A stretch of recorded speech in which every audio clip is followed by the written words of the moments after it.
Well, history proves that, unfortunately and unhappily, Jesus Christ has no advantage over Genghis Khan. Because if you are strong enough, ruthless enough, powerful enough, evil will overcome good. Aggression will overcome moderation. So you have no choice. If you look at the world as it is today, you have to be blind not to see that the democracies led by the United States have to reassert their will to defend themselves and to oppose their enemies in time while there's still time, before the jarring gong of danger wakes them up and wakes them up too late. This is where we are now. Do you see this? Do you see what's transpiring right before our eyes, dude? This is insane. I feel like I'm in a dream. Like this is the Truman Show or something. Bibi Netanyahu, after everything he's gone through the past couple of years, getting a lot of heat, made a lot of questionable decisions regarding wiping off humans off the face of the planet Earth, some questionable decisions regarding extremely visceral and dramatic topics, emotional topics. These are the foundation of society, of trying to preserve life, especially the life of children. And when that gets thrown to the side, I think as a species, we need to pay attention to this and address it, or else this has ramifications. Doesn't matter what kind of race, color, creed, or nation you're from. This is a Homo sapien, a human species problem. So we need to address this because we're all one family living on one house. And this house is Earth. No matter where you're from, no matter what corner you're in, you're my brother, you're my sister, we are a family. We literally came from the exact same genetics. The cells that are in my body come from the exact same place that the cells in your body came from. We're just caught up in this weird illusion because we're a couple people separated from each other. You're 10 people away from me. You're an extended family. No, we are a family. You are my brother and you are my sister. Until we start thinking like this, we're fucked, okay? And if that's hard for you to understand, that's okay. Life is hard. You're not supposed to be able to solve a problem the very first time you think of it.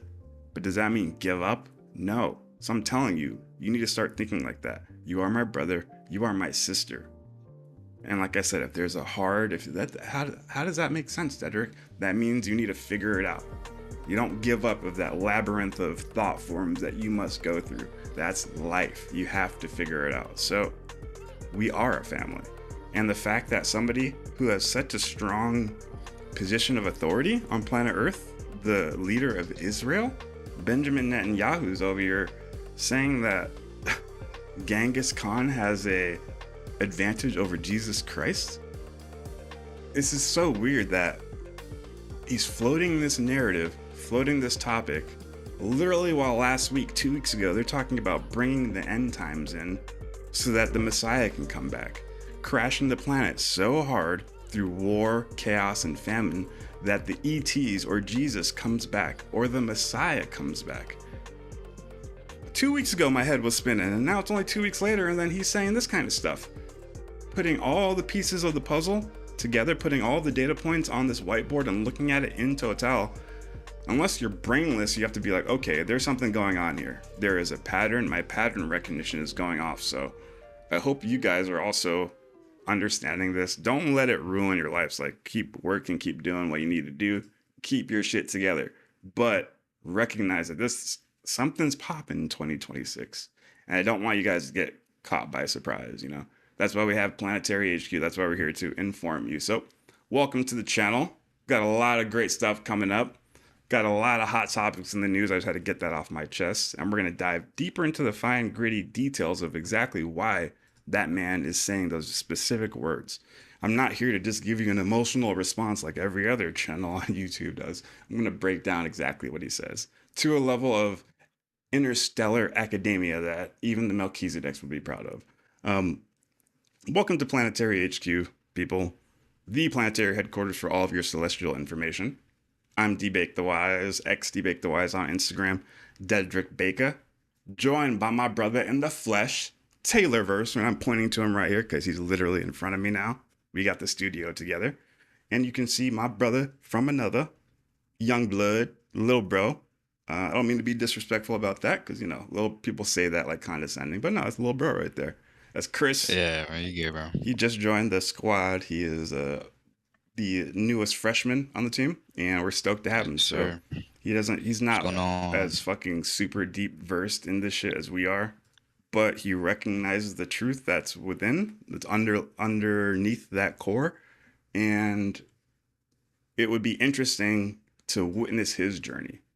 We thought that it would be amazing to witness him going from I'm a young 19-year-old kid and I see the truth. I'm seeing this crazy arena of planet Earth, and there's so much shit going on. If I step left, I step on a mine. If I step right, I turn into a non-binary frog or something weird. Like there's a bunch of different little things that we have to worry about and a million and one distractions. If I go down this alleyway, I could turn to a Swifty. Oh God, like you don't know what could Yeah. happen to you out there. And you decide, oh shit, the UFO's popping. Planetary HQ and the truth is over here popping. I kind of want to go this way.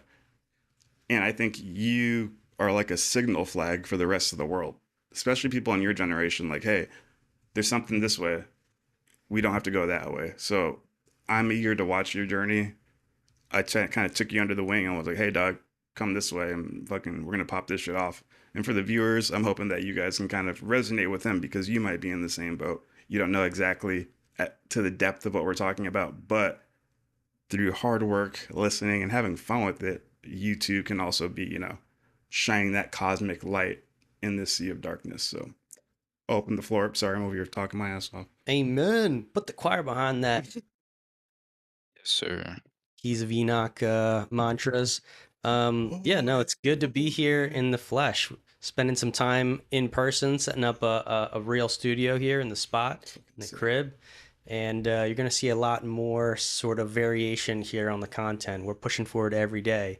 But yeah, that was crazy. That video that we opened up with, like, it's like this weird it's so crazy. Okay, picture that contrast, 2,000 years ago, this guy lands that becomes known as Jesus of Nazareth. 2,000 years later, he's like teaching, he's telling people that like the way you understand Yahweh is much bigger and greater, and the system like hates on him so bad it like breaks their minds, breaks their control system, breaks the way that they perceive power, and they end up killing him, cutting his life short. One of the greatest teacher on planet Earth, and yet still, all this time later, we changed our calendars for Literally. that Entire timeline. And so that guy, Michael of Nebadon, coming out of Jesus of Nazareth, grew up in Israel. And we were just watching the leader of Israel say that the power that Jesus expressed is not something that we can actually use in the world, because evil will overcome it through force and terror. And he basically just full on, tapped into that terror. It's like, that really is like an Old Testament vibe. Like, let's go kill the Canaanites is like, yeah. And Wow. Yeah. it's sad that, It's the same thing. it's that we're holding on to like such old light codes to use our highest ideals written in form that our poets and priests and religionists tried to preserve the highest ideas of humankind in art. And that's being used today to kind of be like, well, we're going to have to go. No, like we're going to have to do war instead, because we don't recognize the spirit power, the actual power of spiritized individuals. And to a degree, I think some people are like, he's trying to say force is necessary, which is partly true, Yeah. but it's not like a justification to like write off the spiritual ideals. Like, Exactly. so There you go. it's just wild to kind of see this playing out as it's been playing out for millennia. Yeah. Definitely. We've lost the plot completely, bro. I don't know what we talk about anymore, bro.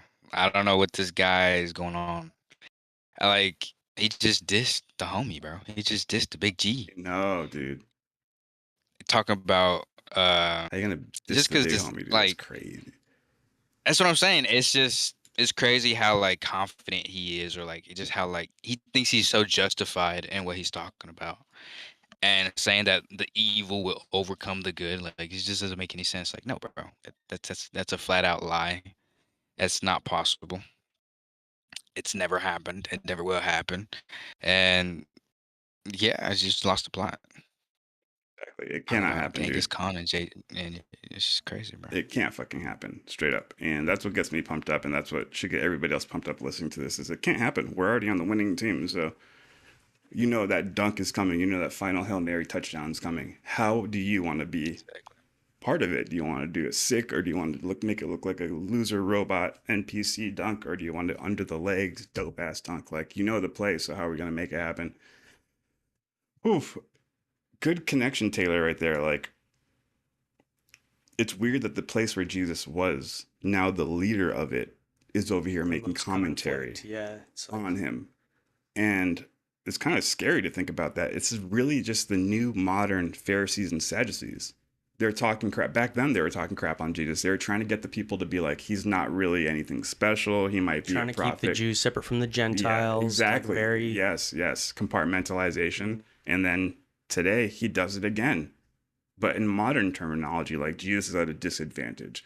You know, talking him down. He's like the modern day Pharisee, talking him down to make people not believe he's that important and that you should cling on to Genghis Khan. I mean, the way he's portraying it is as if Genghis Khan's concepts and ideologies are more valuable than Jesus's, right? That's kind of what he's saying.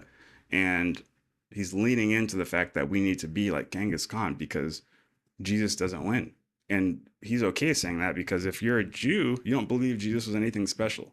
So it's no problem for them to diss the big homie, right? Like, that's scary to think about. And then everything ties us into Sabatian Frankism again, dude.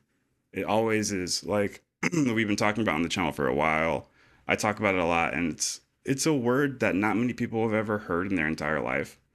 Shout out to Professor Zhang. He's getting a huge backing, and he's going viral on CNN, news, social media, everywhere.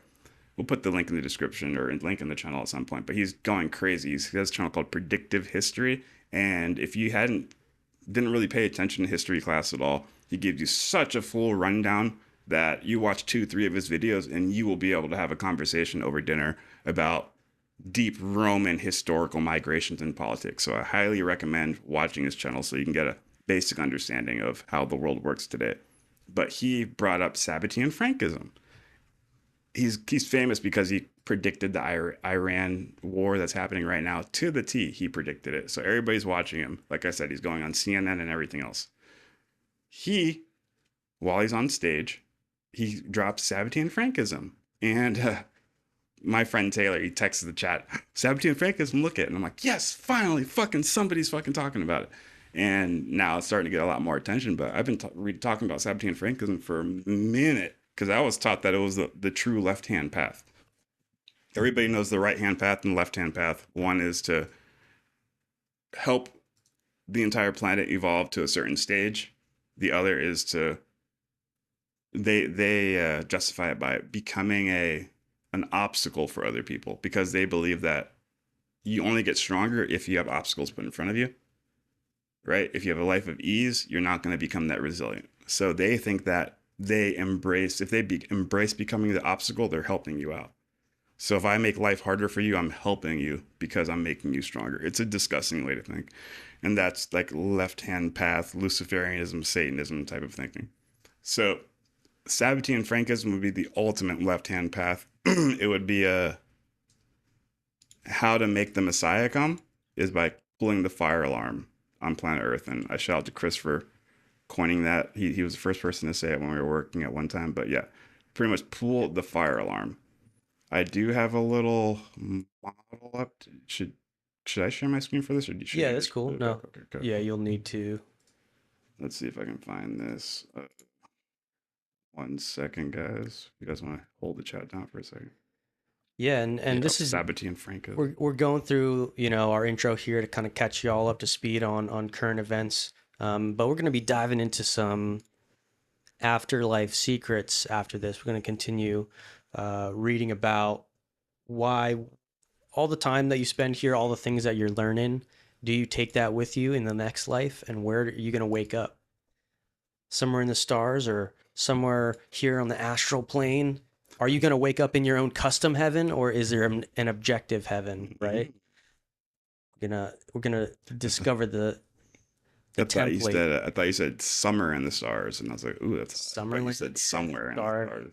Somewhere in That the too, stars. Summer in the Summer Stars. Dude, that could be a good title. That's hard as fuck. That's like a Summer weird. in the stars. Maybe it's like a starseed love It is story. a hard. Oh, don't. Hey, we're Or sea love gonna story. cut that out. That's We're gonna crazy. cut that out in the end, so you guys don't know.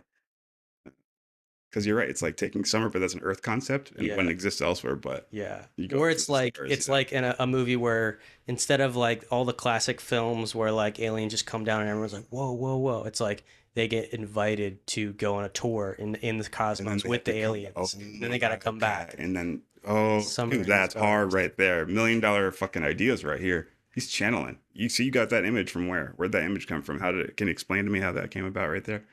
So on this channel, we love reading what we call revelatory contact cases. And it's basically like when either a human or a non-human comes to you and is like, look, bro, there's something that I know about that I experienced that you can never know just from living down here on Earth. Exactly. It takes me telling you because I've been there. And this is an expose. Okay. And so I have like 3 or 4 like really good contact cases where they actually like go to the stars or the beings, talk and give a bunch of text to us here on Earth. Yeah. But it's the ones where they go to the stars that I'm really interested in because we know that there's a bunch of contactees. A small percentage of those, I think, actually get invited to go.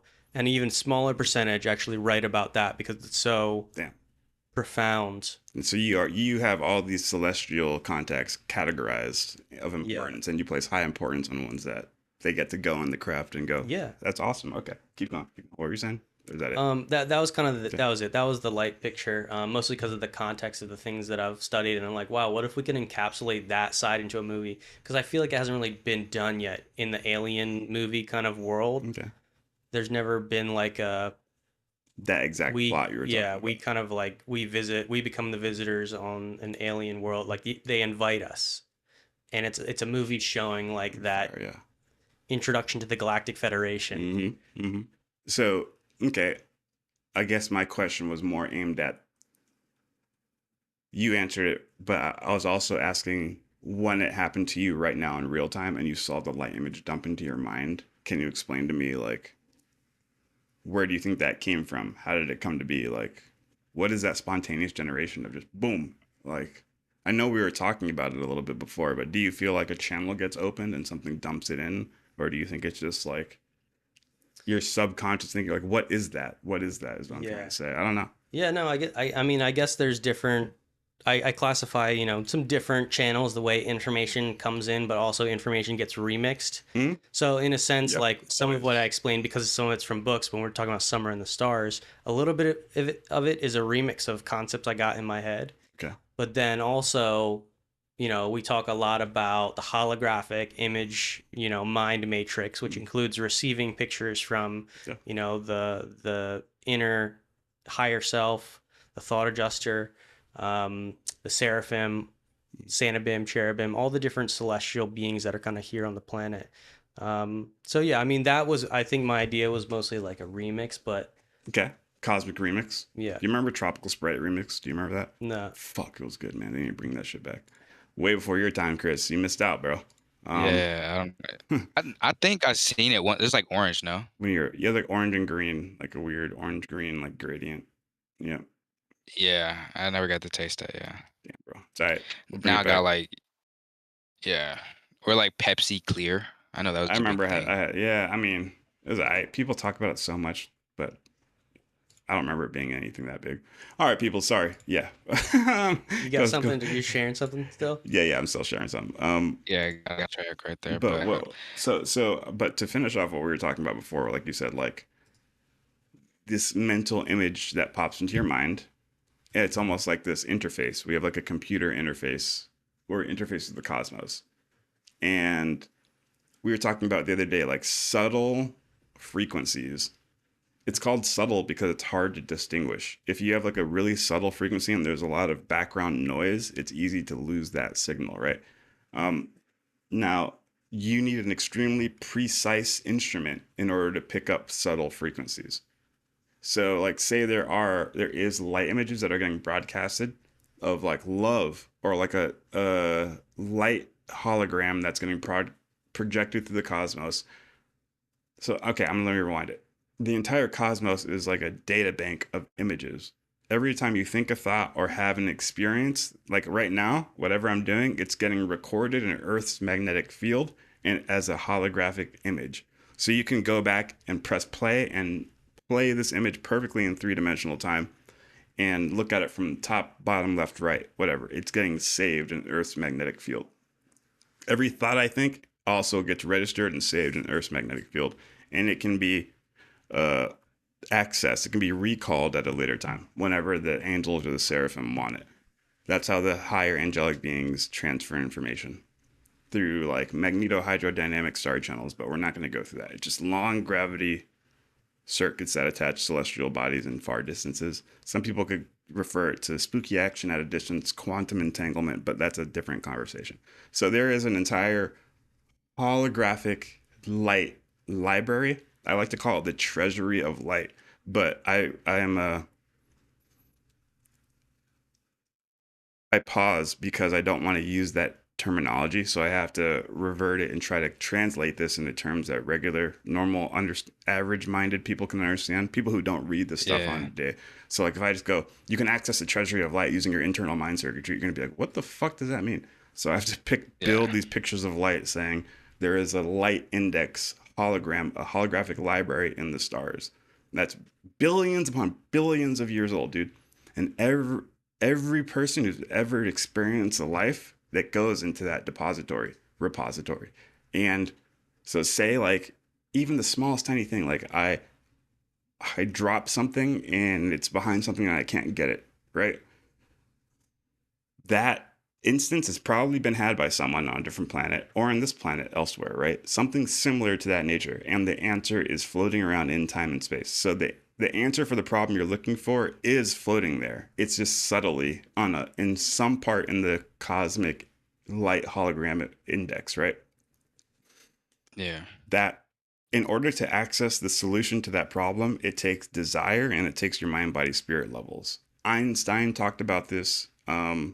Nikola Tesla talked about this. All the inventors talked about this, and they referred to it as the muse, interacting with the muse. So they said that if you just keep showing the desire to solve a problem over and over again, like these guys are trying to solve like atomic fusion and atomic fission. They're falling asleep, only thinking about it, waking up, only thinking about it. So their electromagnetic field is literally pulsating to the universe. I want to solve this problem. I want to solve this problem. I want to solve this problem. Then they all say one day when they're just doing something completely different, like walking their dog or cooking eggs, boom, the answer drops into their mind. And they're like, hallelujah. And you can read their journals and diaries. They say, this was not me. God or something gave me the answer spontaneously. So they write about it and they say, I guess if you just show the universe that you desire it, and it can't just be like, I want it for 2 seconds. That's not true desire. You have to think about it for 7 days, 12 days, a fucking year, and put in the action to try to do it. Then the universe, boom, pops the answer into your mind. And Yep. I think I think it's true. I think it's a very important aspect of reality. So what I'm trying to say is that the universe has an index of every memory, of every experience that has ever been had. So when you go through something hard, I know it sounds crazy, and I'm not saying you're going to do this the first try, but you can stop and ping. You can like ping the universe or request the universe and say, I want an answer to this problem. I need a holographic image that I can apply to this situation. Then the universe will usually try to give you a picture that is as close to yours as possible. Because every now and then a person really didn't go through your exact experience, but they can pull one that's closest to yours, and then you can work with that, you know? And that's why you get these spontaneous images dropped into your mind. They will be painted by your own mental lens. So like you will distort it a bit because all that information has to go through your own mind. So as you can kind of guess, if you're very spiritually unconscious or haven't progressed anything at all, and you're only into diamonds and pussy and money, you might get one of these images, but it might get painted by your own mind. And it could come out extremely distorted. But, you know, if you are trying to keep that internal light chamber very clean, only digesting and eating cosmic concepts day and night, when you get that transmission, it'll probably be a little bit more clear and less garbled. And what I'm trying to say is like, there is a that's why I was talking about the subtle energy fields. In order to receive these images, your internal mind, body, spirit mechanism, your mind, body, spirit mechanism, or your internal light dynamics must be like precise and fine tuned, because there's still all that noise. But you need to be able to recognize that symbol, pick up those, like, think of them as really light photons. Like, photons are photons, but now think of photons that are heavier and photons that are lighter. The very light superluminal photons. I know I'm using crazy words right now, but superluminal, higher than light. Superluminal photons as opposed to the heavy photons on Earth. How do you receive them? You need to get your mind, body, spirit right. You need to digest Planetary HQ every week. No, I'm playing. But if you do all this kind of stuff, keep your mind, body, spirit clean, you'll pick up the subtle cosmic light pictograms that will help you with your life. And I know that was a little sidetrack, but that's what I got from you seeing a movie script. Yeah, I was like, that's why I sure. asked him, like, where'd you get this? You see how interested I was? Like, where can you explain this process? Because maybe you're pulling a subtle light image from somewhere. Exclusive insider thoughts from the world famous phenomenon film Summer in the Stars. Written by Uxglakshi 50 billion years ago in Sector Z of Zebulon 8. Okay, so going back to the two different paths, the left hand and the right hand path for the people that are watching. These are the competing visions of human destiny, and this is what I think Bibi Netanyahu was kind of playing to. I guess you could say every politician is more like a puppet. The writers of the play rarely go on stage. So they're in the back, they're ugly, they're ghouls. And they're like, they can't be seen by the public, or else the public's gonna be like, ew, that's disgusting. So and they write speeches, and they give the speech to Pete Hegseth here. He has a pretty face. Give it to him. Say this in front of the people, Peter. And Peter grabs it and he's like, okay, we have to go to Iran. And he's like, yeah. And like, people need to realize that these are just puppets. Trump, Hegseth, Netanyahu, those are just puppets. And they know they're puppets. And they're doing the bidding of a greater group that will not get on stage, okay? And these groups of people have two different types of thinking. And be happy, because there are ones that are on our side still too. So these are the competing visions of human destiny. It's number 1, gradual evolution or the fulfillment model. Or number 2, apocalyptic accelerationist model. In the first positive model, it's everyone hitting their potential, and then you integrate with the Galactic Federation. The second one is you just pull the fire alarm. And when you do that, you crash the world into fucking chaos. Confuse everything, invert everything. Black is white, white is black, good is bad, bad is good. Everything bad. And once the planet is so bad, you force the angels to land. So it's kind of fucked up. We either hit galactic integration through mind, body, spirit progress on every individual, or we say fuck it and just light a fire on it, throw a H-bomb, and hopefully the angels will come back and stop the fight. So the core idea in the difference is humanity matures spiritually, intellectually, and technologically until they are ready to join a larger cosmic civilization. For the other one, it's darkness and chaos intentionally escalated to trigger the end times crisis. And that's called eschatology, the end times. How do you want the world to end? Remember, certain groups of people on planet Earth want the Messiah and the Holy Land to come back. Certain groups of people want Jesus to come back, So the method for the positive one is personal growth, education, expansion, civilization, scientific and spiritual evolution. The negative one is to break taboos, moral inversion. Like I said, good is bad, bad is good, invert everything. Collapse, crisis, stress, anxiety, make the public stress. The timeline for the first one, the positive one, is gradual development, and the timeline for the second one is rapid and crisis-driven, which is what you see right now from COVID up to now. It's been crisis after crisis after crisis after crisis. And the outcome, catastrophe forces the Messiah or the aliens to come back. And the second one is just integration with the Galactic Federation, which is what we're trying to help.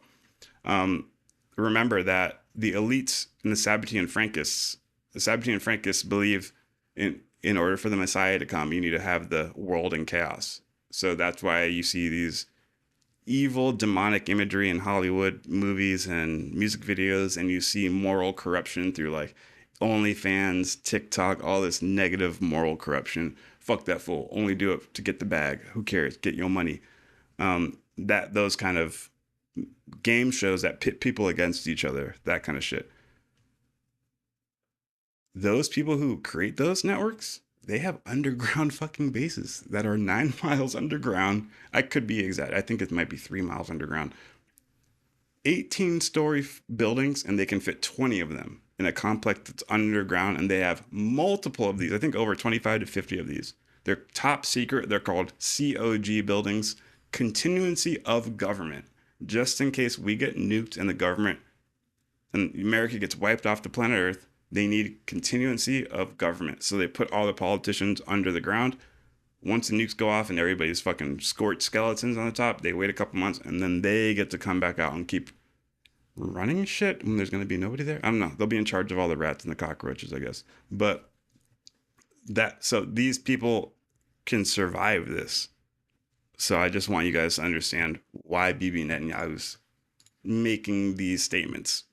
He's trying to say, like, it's inversion. Jesus and Genghis Khan. Who are you going to go with? You're going to go with Genghis Khan, right? So it's just another tactic and something to be aware of. It's only one step of the grand plan, and the grand plan ends with some type of messianic age. So that's what I got so far. If you want to maybe play that second video or drop some chats, drop some commentary, and then. Yeah, I mean, Yeah, for sure.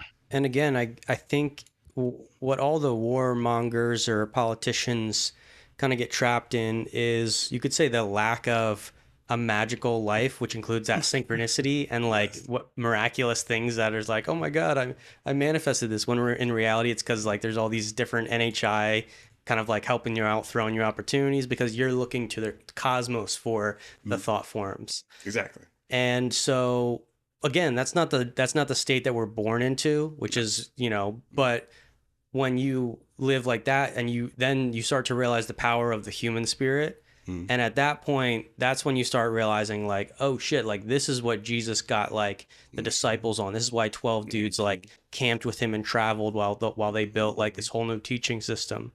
Like, it sounds like he's never experienced that, because for a second, I'm pumped up, dude. If you've experienced that, you would go, wow, if everyone lived life like this, like receiving from the cosmos, receiving from their higher self, the image of God in man, like knowing what that is and what it can give them, knowing that there's like 500 million seraphim here working, just waiting for people to acknowledge them and work with them. Seraphim. Shout out to you guys.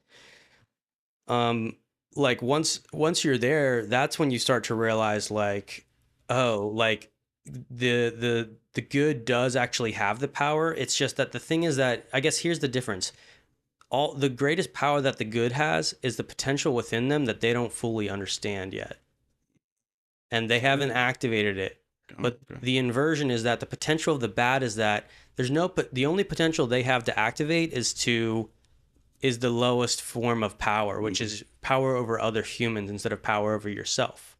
And it takes power over yourself to actually contact the divine, to actually hit your inner potential. And so again, It's always just the easier path to take power over other people, and therefore you manifest wars and systems of control. And then you go, wow. And it's like when Jesus said, for those who have eyes to see and ears to hear, is that like you... Good shit. You're killing it. Good shit. Netanyahu obviously is not hearing what Jesus was teaching about the inner divine, the potential that you have, that we will do greater things than him. Oh, damn. Like, you think in 2,000 years this war is still going to be justified in the minds of men and women? No.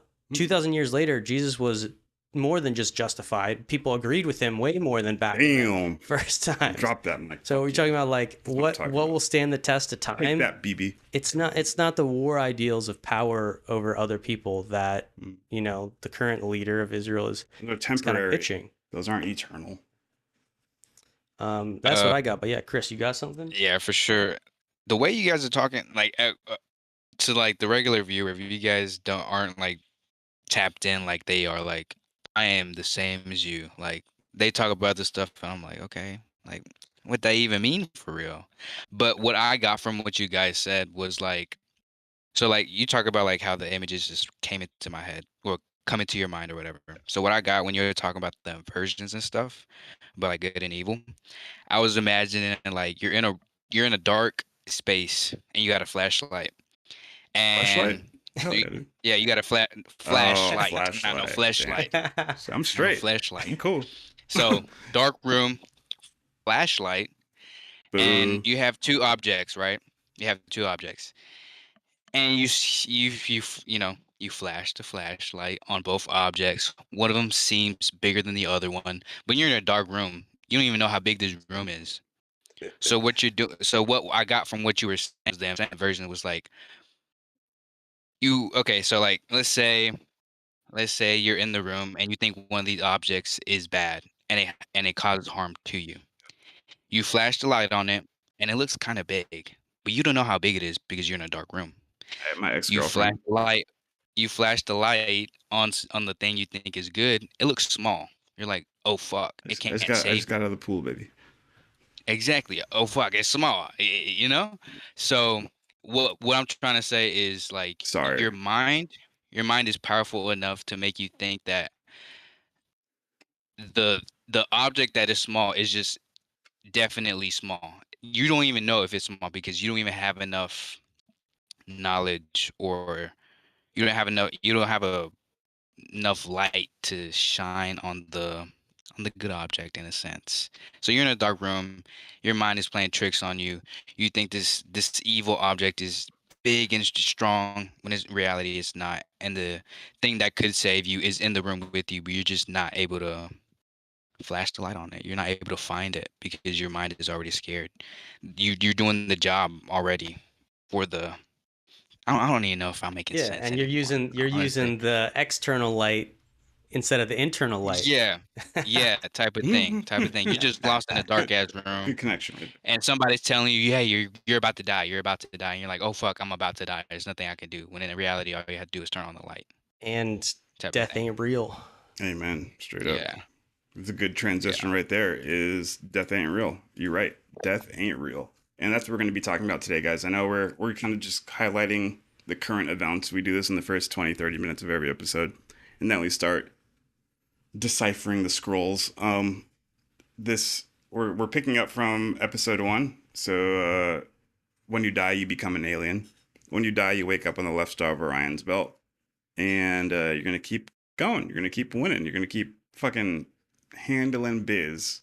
So we're going to get right to that, people. But before we do, I think I have 2 more clips for the people that I do want to finish this ideograph off. Or else I'm just going to have blue balls all day. And nobody likes having blue balls. Got to get his clips in. So we were just talking about the situation with, Israel's doing some gnarly stuff out in the Middle East, wiping people off the face of the planet Earth.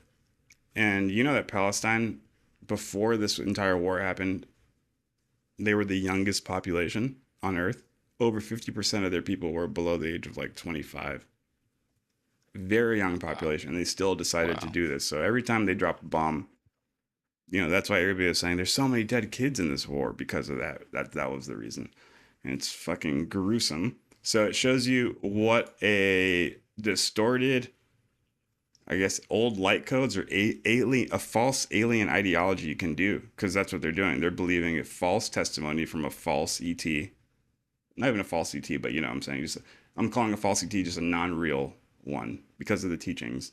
And they're going around saying that we have to kill people because the ET in our book says that if you kill people, I'll establish the city of God on your planet Earth, and you will be my representatives. And the chosen lineage. They're all about these chosen lineages. We are the right lineage. We get to survive. Yep.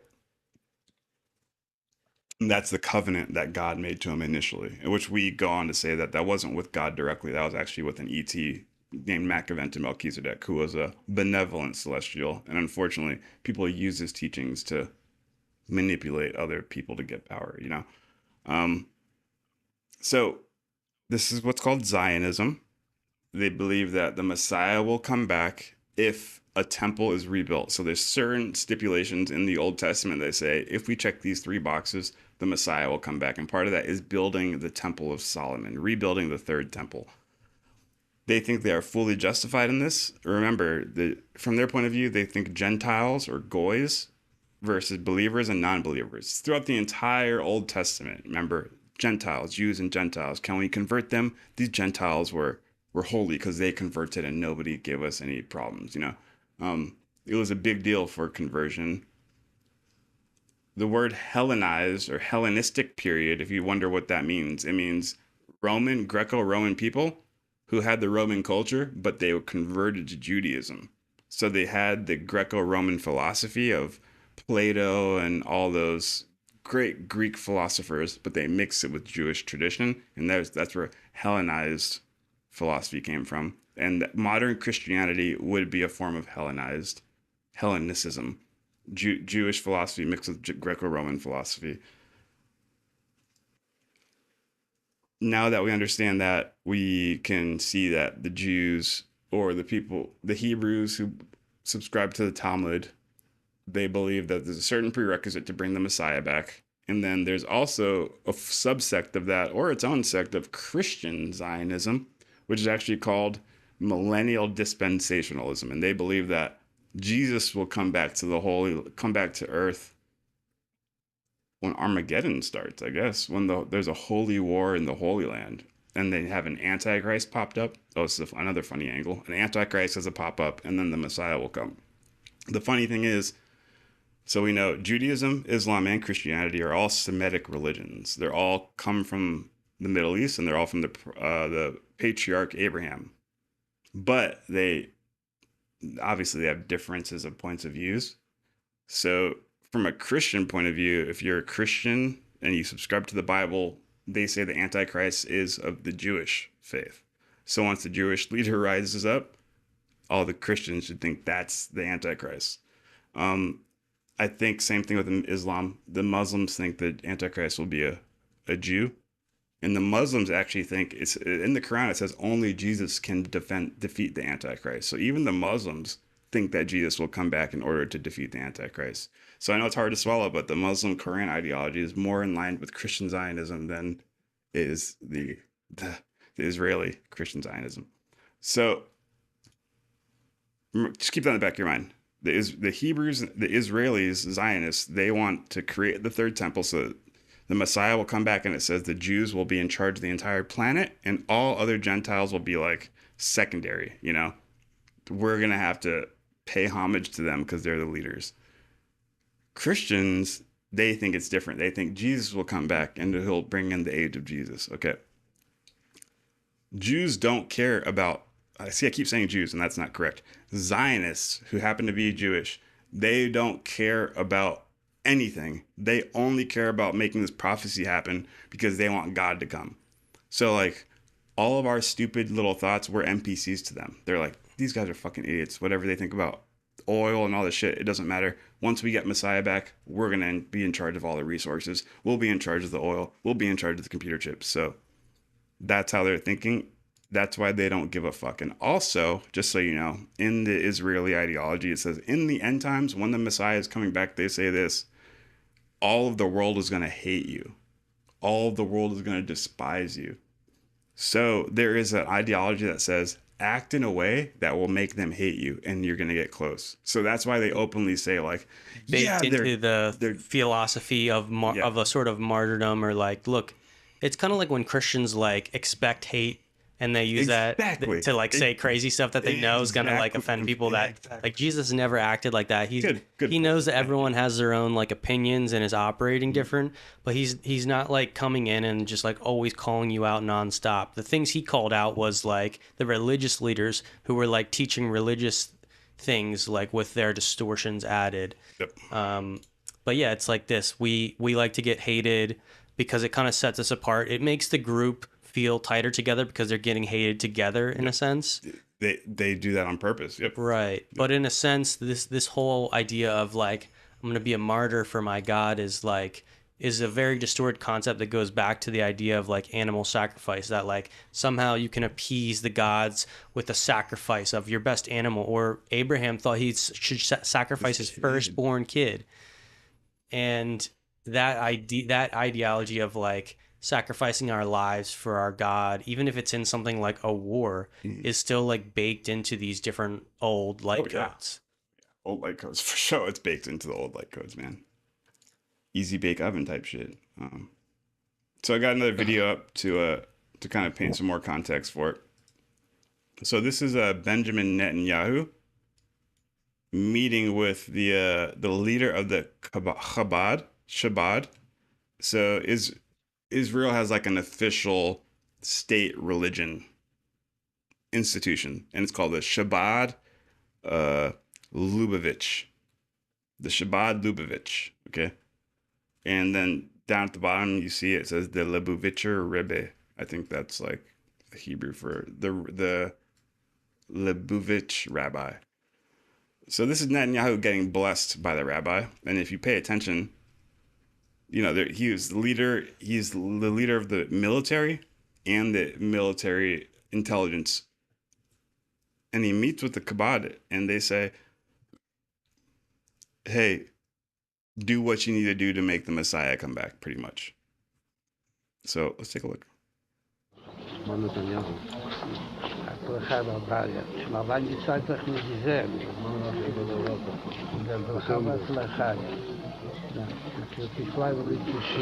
double portion of benediction. Sorry, I'm going to replay it for the listeners because I realize not everybody's watching it. So it's Netanyahu. He meets with the rabbi, the great rabbi. Good, I haven't seen you in a long time. Blessings and success.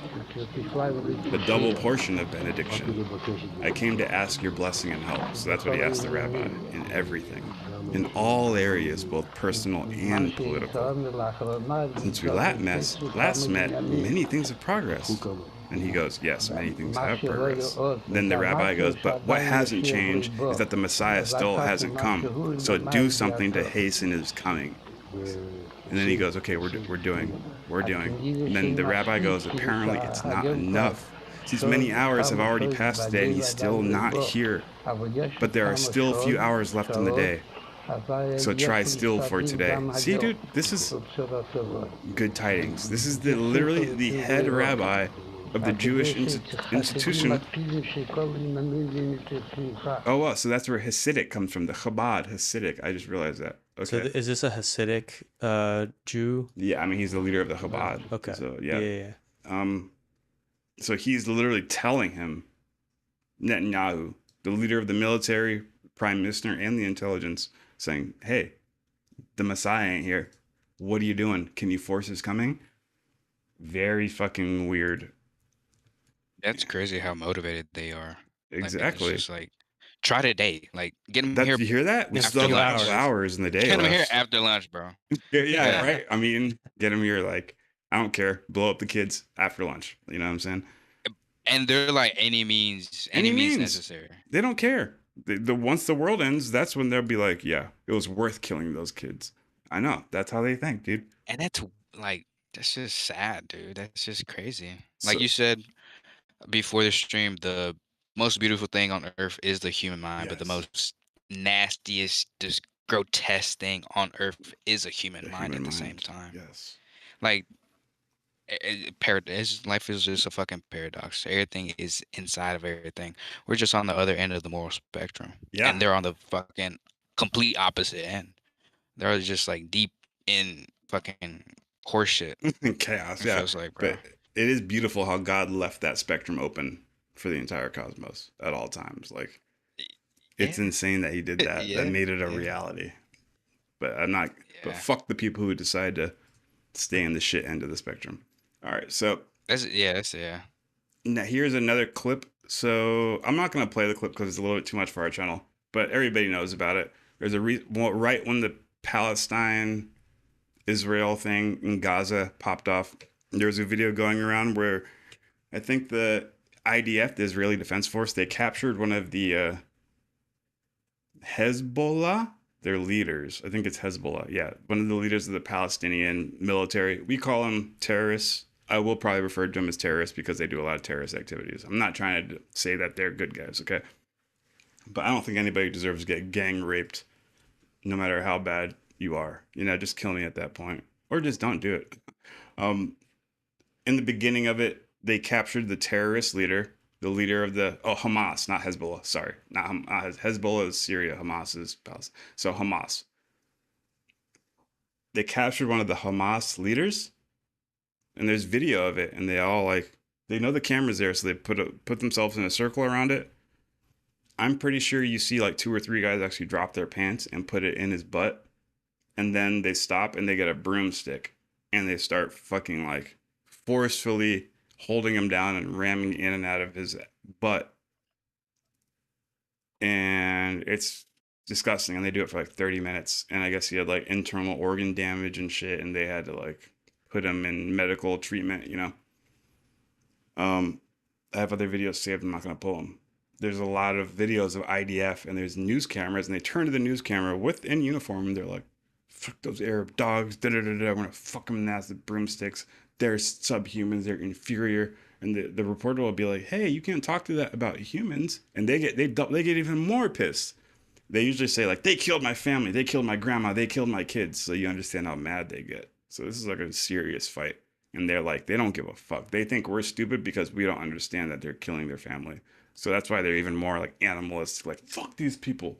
So, and it's not the same as like different modern war where countries like agree to not do certain things. I mean, to some degree, but it is that the idea of war crimes is interesting because war itself is like isn't the whole thing a crime? Yeah. But there are like we come to agreements for like the gentlemanly sportsmanship. Yeah, it's like, well, we're not going to use like this gas weapon because of the amount of like pain it causes. Like, let's use something that just like kills them instead of doing that. But it's just another example of this distortion. We like set rules for our war because at the end of the day, we both still want war. We just don't want a war which includes gas in it. Exactly. Like no side wants it. No rape, no gas. We good? Okay, let's war. But then there's some feuds between the different nations that go so deep that it's just you throw it out the window, and it's like all in Genghis Khan style. So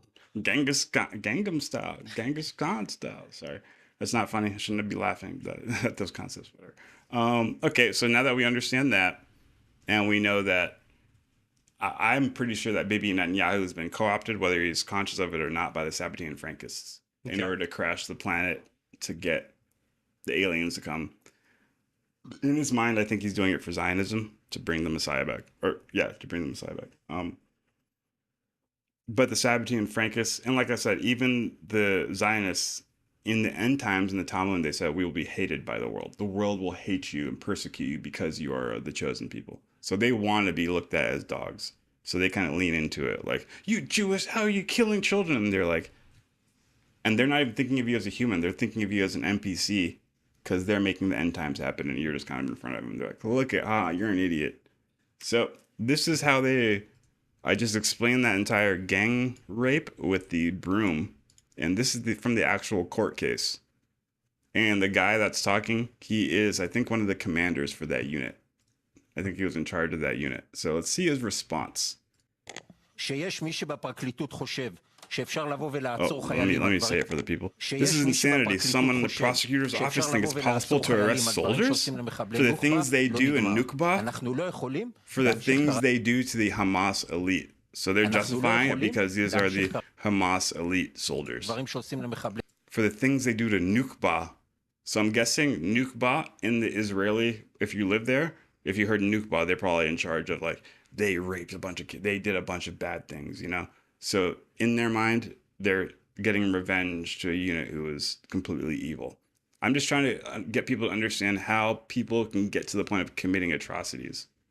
It's programming must be done to them. And if in their mind they think the Nukba killed their little child, then they're willing to do whatever. Like if you killed my kid, bro, I wouldn't turn to D-Bake. D-Bake would disappear and I would just hurt people, I'd make sure whoever did that to my kid paid for it. So that's what they're playing off. We can't continue as usual. And then the person breaks in mid-sentence, cuts him off, and goes, to insert a stick in the person's rectum? Is that legitimate? Rectum. And the guy goes, shut up. Yeah, if he's in that Nukba, the Hamas elite unit, then everything's legitimate to do. So he's trying to say that because he's part of Hamas in this elite division, and they do disgusting things to us, then yes, we can do it back to them. Everything he says, we can do to them. Okay, so that's only one clip. There's so many clips of the entire argument, and that's just one I pulled real quick. But yeah, it's kind of gnarly. So you see Crazy. them defending that video, because that court case was specifically for that video of them gang raping this guy with a stick, and he's defending himself, and I think he gets off. I think nobody gets in trouble. I think they won that case. It's over now. It's like already deemed prosecuted. Nobody in trouble. Yeah. So there's a little intro for the world news. If you guys got any commentary on that? Starting dark because we're gonna end light. We're gonna end light. We're gonna relieve you of all that. Yeah. We're painting a contrasting canvas here, and on Earth it's popular that we have like all this dark art, right? Because it's so bad down here that, like, in a sense, when you depict it in the art, somebody looks back and it stokes that thought form and just reminds them how dark it is. And it's like, art is about, if it makes you feel something, it's going to hold a value for some people. And what we're trying to paint here is not just the dark picture. It's always contrasted with a better solution, the light picture. And so we just started out with, the current news, talking about how dark humanity can be. But now we're going to get into the afterlife. What exactly can you become? Not how low can you go. It's how high you can fly. Summer in the stars, baby. Okay. Except you ain't coming back to Earth this time. So when you die, you become an alien. The Afterlife Handbook Part 2.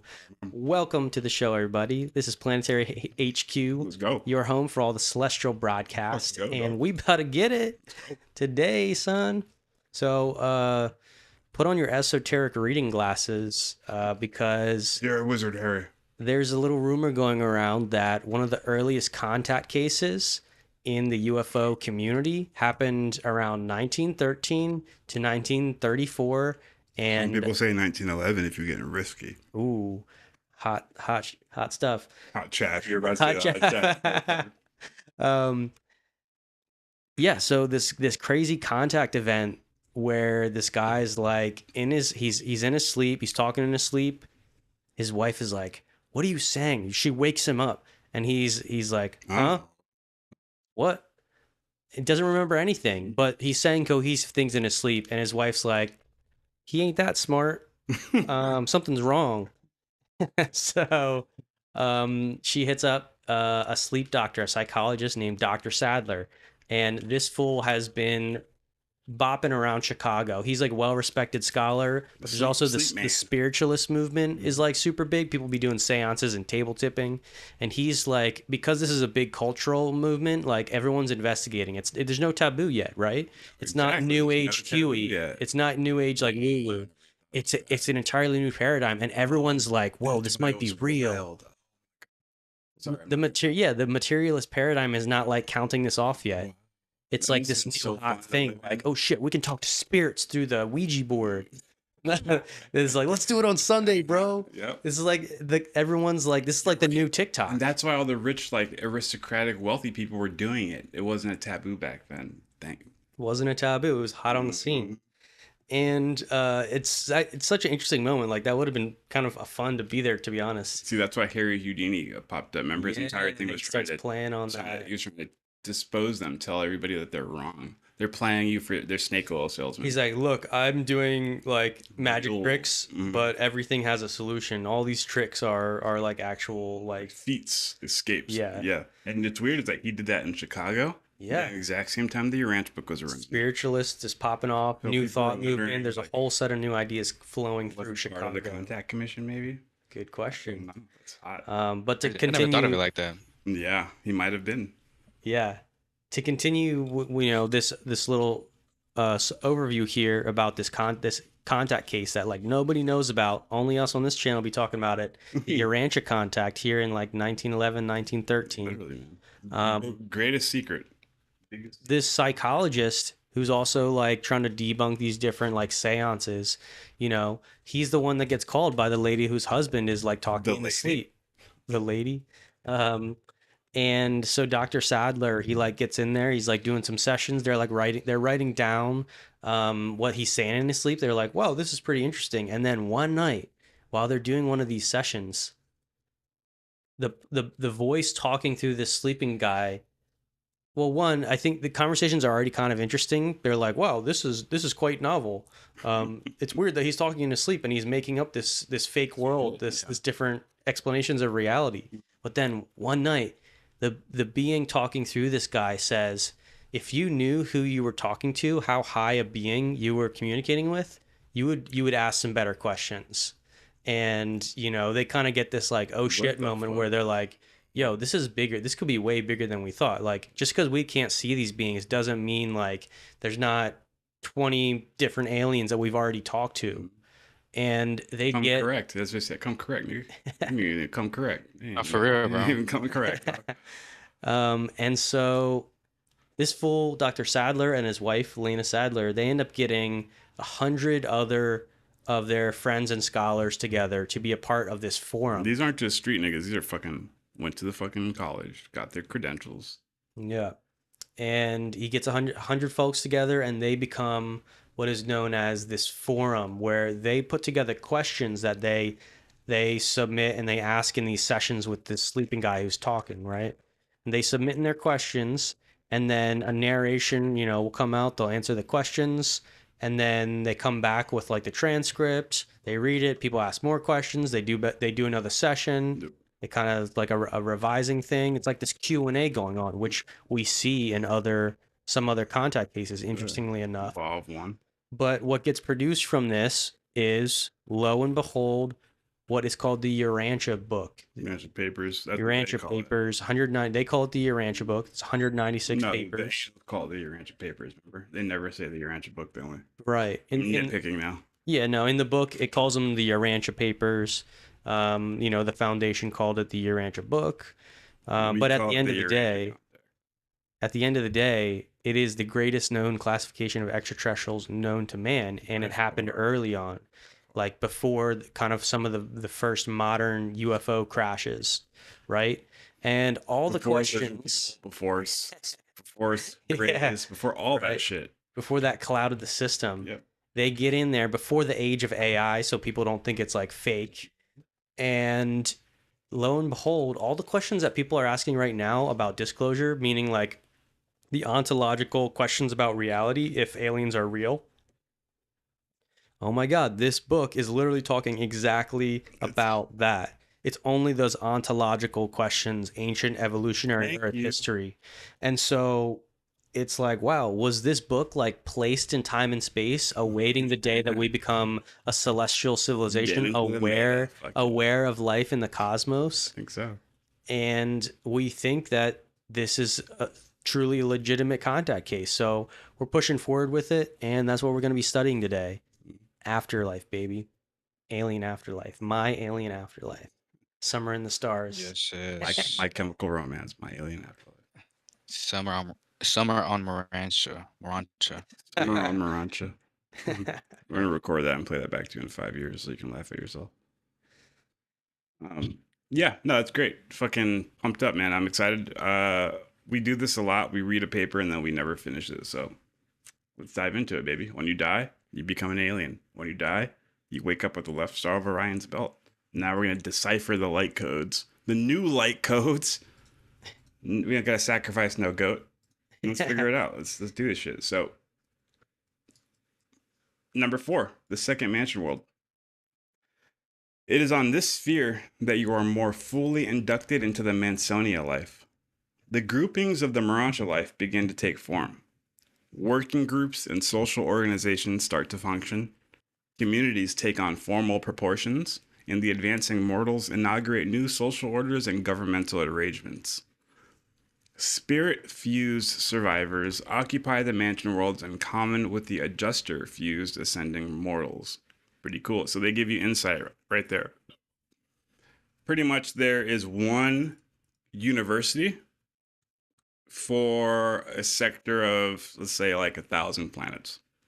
These aren't exact numbers. I'm just for mental image understanding. So let's say there's 1,000 planets in our system. Everyone who dies, they all go to the same standard mansion worlds. So when you die, you're going to meet aliens who died on their planet. It's going to be fucking awesome. It's like you live in a town and there's a bunch of different towns, but there's one college in your state. Everybody from those towns go to that college, and you meet people who are, oh, wow, I grew up over here, you grew up over there. Wow, that's cool. We're a little different, but, we're all getting trained the same. That's how the universe is set up. So the left star of Orion's belt is our local university, I guess, state college. And we all get to go there, and we're going to meet. So it says that we have adjusters. They call them thought adjusters if you listen to the channel. It's the divine fragment of God within you. It's individualized. It's like, I hate saying this, but listen to me. You guys can read between the lines. It's your intergalactic AI, but it's not an artificial intelligence. It's like a ancient intelligence, an astral. What do we say? Astral intelligence, right? So your galactic astral intelligent assistant. So you have a galactic AI that is programmed inside of you, and it will lead you anytime you're flying around the universe, like GPS guide. It'll lead you not only back to paradise, it will also tell you the step-by-step process on how to get there here and now. Because like as an overarching concept, cool, I need to get to the center of the universe. But how do I apply that to my here and now? That's why the adjuster's there. It'll say like, holographic image of, you need to hit your mind, body, spirit potentials. So when you wake up, you need to eat good. You haven't been eating any greens. Put some greens in your diet. This is all information that everybody gets every day. But it will be distorted and garbled depending on how you were conditioned in your life. But you know what I'm saying. If you're listening to this, you know what I'm saying. You're like, okay, yeah. The good voice inside me that tells me I need to do better. That galactic AI, Jesus talks about it. It's like a subtle voice that's saying, go this way. I love how he talks about it.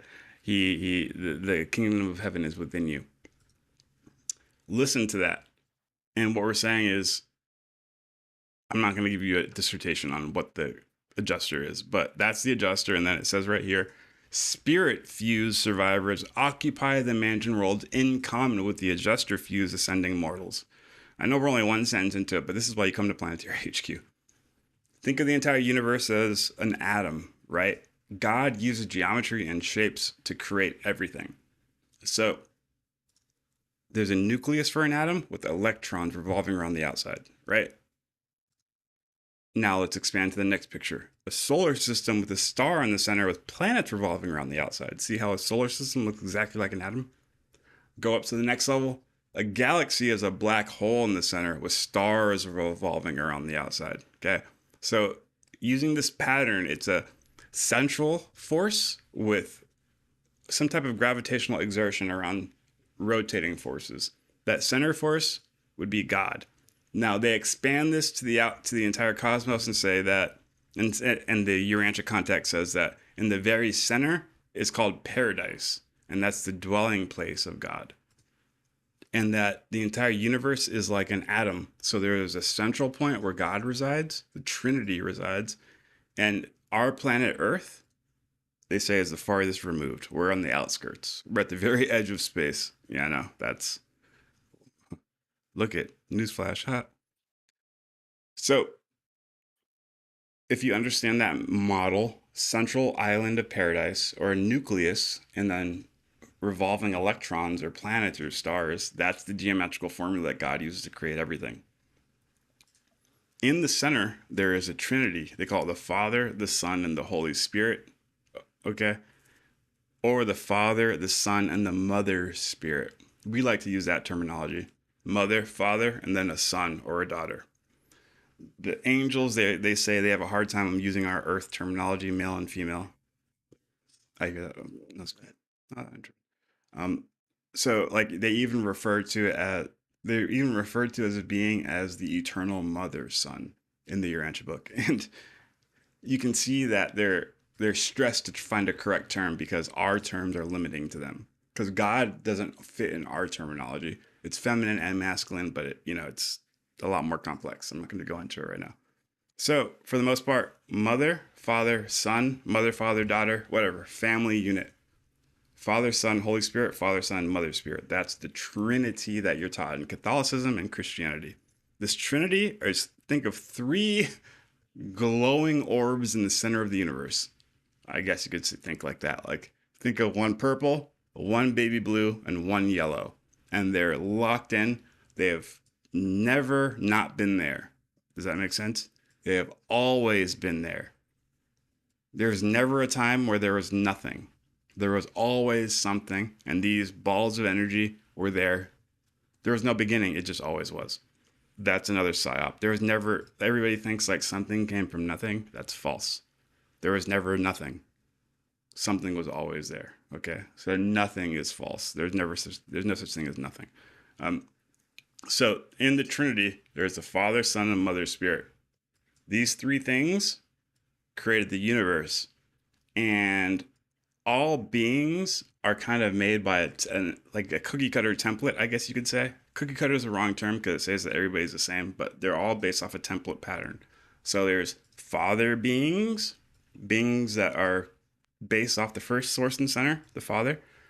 Son, Father, Son, Holy Spirit. Son beings that come out of the secondary source and center, the Son. Jesus Christ would be one of these beings. Jesus Christ walked directly out of the second source, the Son, and he is the Son. So if you were to go to the center of the universe and you see Father, Son, Holy Spirit, glowing purple ball, glowing blue ball, glowing yellow ball, and then beings are coming out of every single ball, and you're like, oh my God, what the fuck? Jesus would have walked out of the second ball, the Son ball, okay? So Jesus is a Son personality. And then there's Spirit, Mother Spirit personalities, and those would be Seraphim, Sanibim, Cherubim, all these angels from the Bible. Those are spiritual beings that come from the third source. They come from the Mother Spirit, okay? We are father creatures. Human beings, yeah, it's kind of cool, huh? We correlate with the first source and center, the father aspect of the universe. That's why we have a father fragment inside of us. The father fragment is our thought adjuster. There are other mortal beings who are born just like us, but they aren't father adjuster infused. They have spirit fragments or son fragments. Does that make sense? So the entire universe is a ton of beings, and like I told you before, in the center there's the Father, Son, Mother, Spirit. All of the beings kind of get an imprint, so you could either be the mother being, a father being, or a son being. We are father beings. That's why we have a father adjuster. In this paragraph, it says, spirit-fused survivors occupy the afterlife, occupy the mansion worlds, in common with the adjuster, father-fused ascending mortals. So when you get to the mansion worlds, there'll be a bunch of human-looking beings, bat people, bird people, dog people, whatever. And some will be father fusers, some will be son fusers, and some will be spirit fusers. It depends on what section of the universe you came from. But us, we are father fusers. Taylor got some hot shit right now. So For sure, yeah. So we're talking about like everything in the universe, even things outside the universe, they all, I guess, come from something. Nothing comes from nothing. Thank you for that picture. That's, yeah. And so people talk about, some people talk about this in terms of the rainbow. For example, yes, you send what looks like one color light that, so let's just say it's a white light. You send it through a prism and then it breaks out into like the 7 rays of the rainbow, right? And so what we're trying to explain here is the paradox of how does an infinite source consciousness, the first source and center, which Urantia actually says is the most common name for God, the Father in the universe. It's not actually he doesn't the Father, it's the first source, is how different civilizations reference. And so how does the source get the infinite part of the source? Yeah. how does it interact with finite time space, which is still proceeding from itself? Nothing that is or seems like it is like Can't be outside of it. Yeah, it can't be outside of it. Impossible. So in a sense, we are in the mind of God, as the Hermeticists like to say. Dancing in the mind of God. Dancing in the mind of God, right? And so these diagrams are helping to explain that family tree of the divine beings. When these beings actually interact with the time space, when they're like limited to what looks like a form, and they're walking around and they're talking a language, right? They're sort of injecting a little sliver of their presence into reality. And so from the first three self-aware beings, that first social group, the Father, Son, and the Mother Spirit, as we would say. They said the first social group. Yeah, exactly. That's why it's like relevant, because everything based off of in the universe, everything is based on recognizing another self. Once you recognize other selves, that's when after that is when you recognize other like matter, because mind is before matter. Tell the left-hand people that. All right, let me call him right now. Is this the number for Antarctica? I got some shit for you. Give this to the hidden hand. Shut up. It's good shit. Good bit. We gotta make that into something. So I'm getting off track here, but what was I saying? So the parentage system, right? Everything comes from something. So there is a family tree, you could say, of absolutely everything, and the Trinity is the first social group. And as a social group, what can you do? Well, you can act individually, right? You're all in the same room, but you're doing separate things. Yeah. Or you can talk to one of them and be like, hey, let's make a project together. We're both going to draw and input some ideas on this one light code picture, this holographic mental matrix, and let's think about it together, right? And that's just two people working together. And you can see the diagram, right? So these are the three infinite persons. The primal consciousness is the three colors. And then you see here, we got the red and the blue working together. They're like, yo, let's draw a light code together. Let's both input something. And the result of that manifestation is then purple, right? Yep. And remember, it only looks like that to us who can't see from the top down. We're looking from the bottom up, which is why we need this explanation to understand. Like, it's really a bit of a trick of the light, right? Because God looking at God is just seeing the white light, which is everything. Yep. All is one, the law of one. Pretty much, yeah. But we're looking down and we see the rays first, and it's because of the way we're. Universe is God's parlor trick. It's literally just a parlor trick. It's like, hey, notice this optical illusion. It's like that dress that looks sometimes it looks blue or it looks yellow. And it spawns an entire billion-year lifespan. Yeah, he's like, watch this illusion. Just like he like opens up, he opens up his hand like this. It's like this universe. You get sucked in, and that's what we are. We're just part of that. Yeah. Working so hard, striving. Right. So remember, this is the first social group in the universe, and they're just like, they're balling. They're like working together. They're doing solo things. And here's what happens when two of them get together. One of the first things that can happen is like when they share an idea together, that idea becomes a being. It manifests a new like individual manifestation time space from that idea, right? Because like thought is creation on the God level.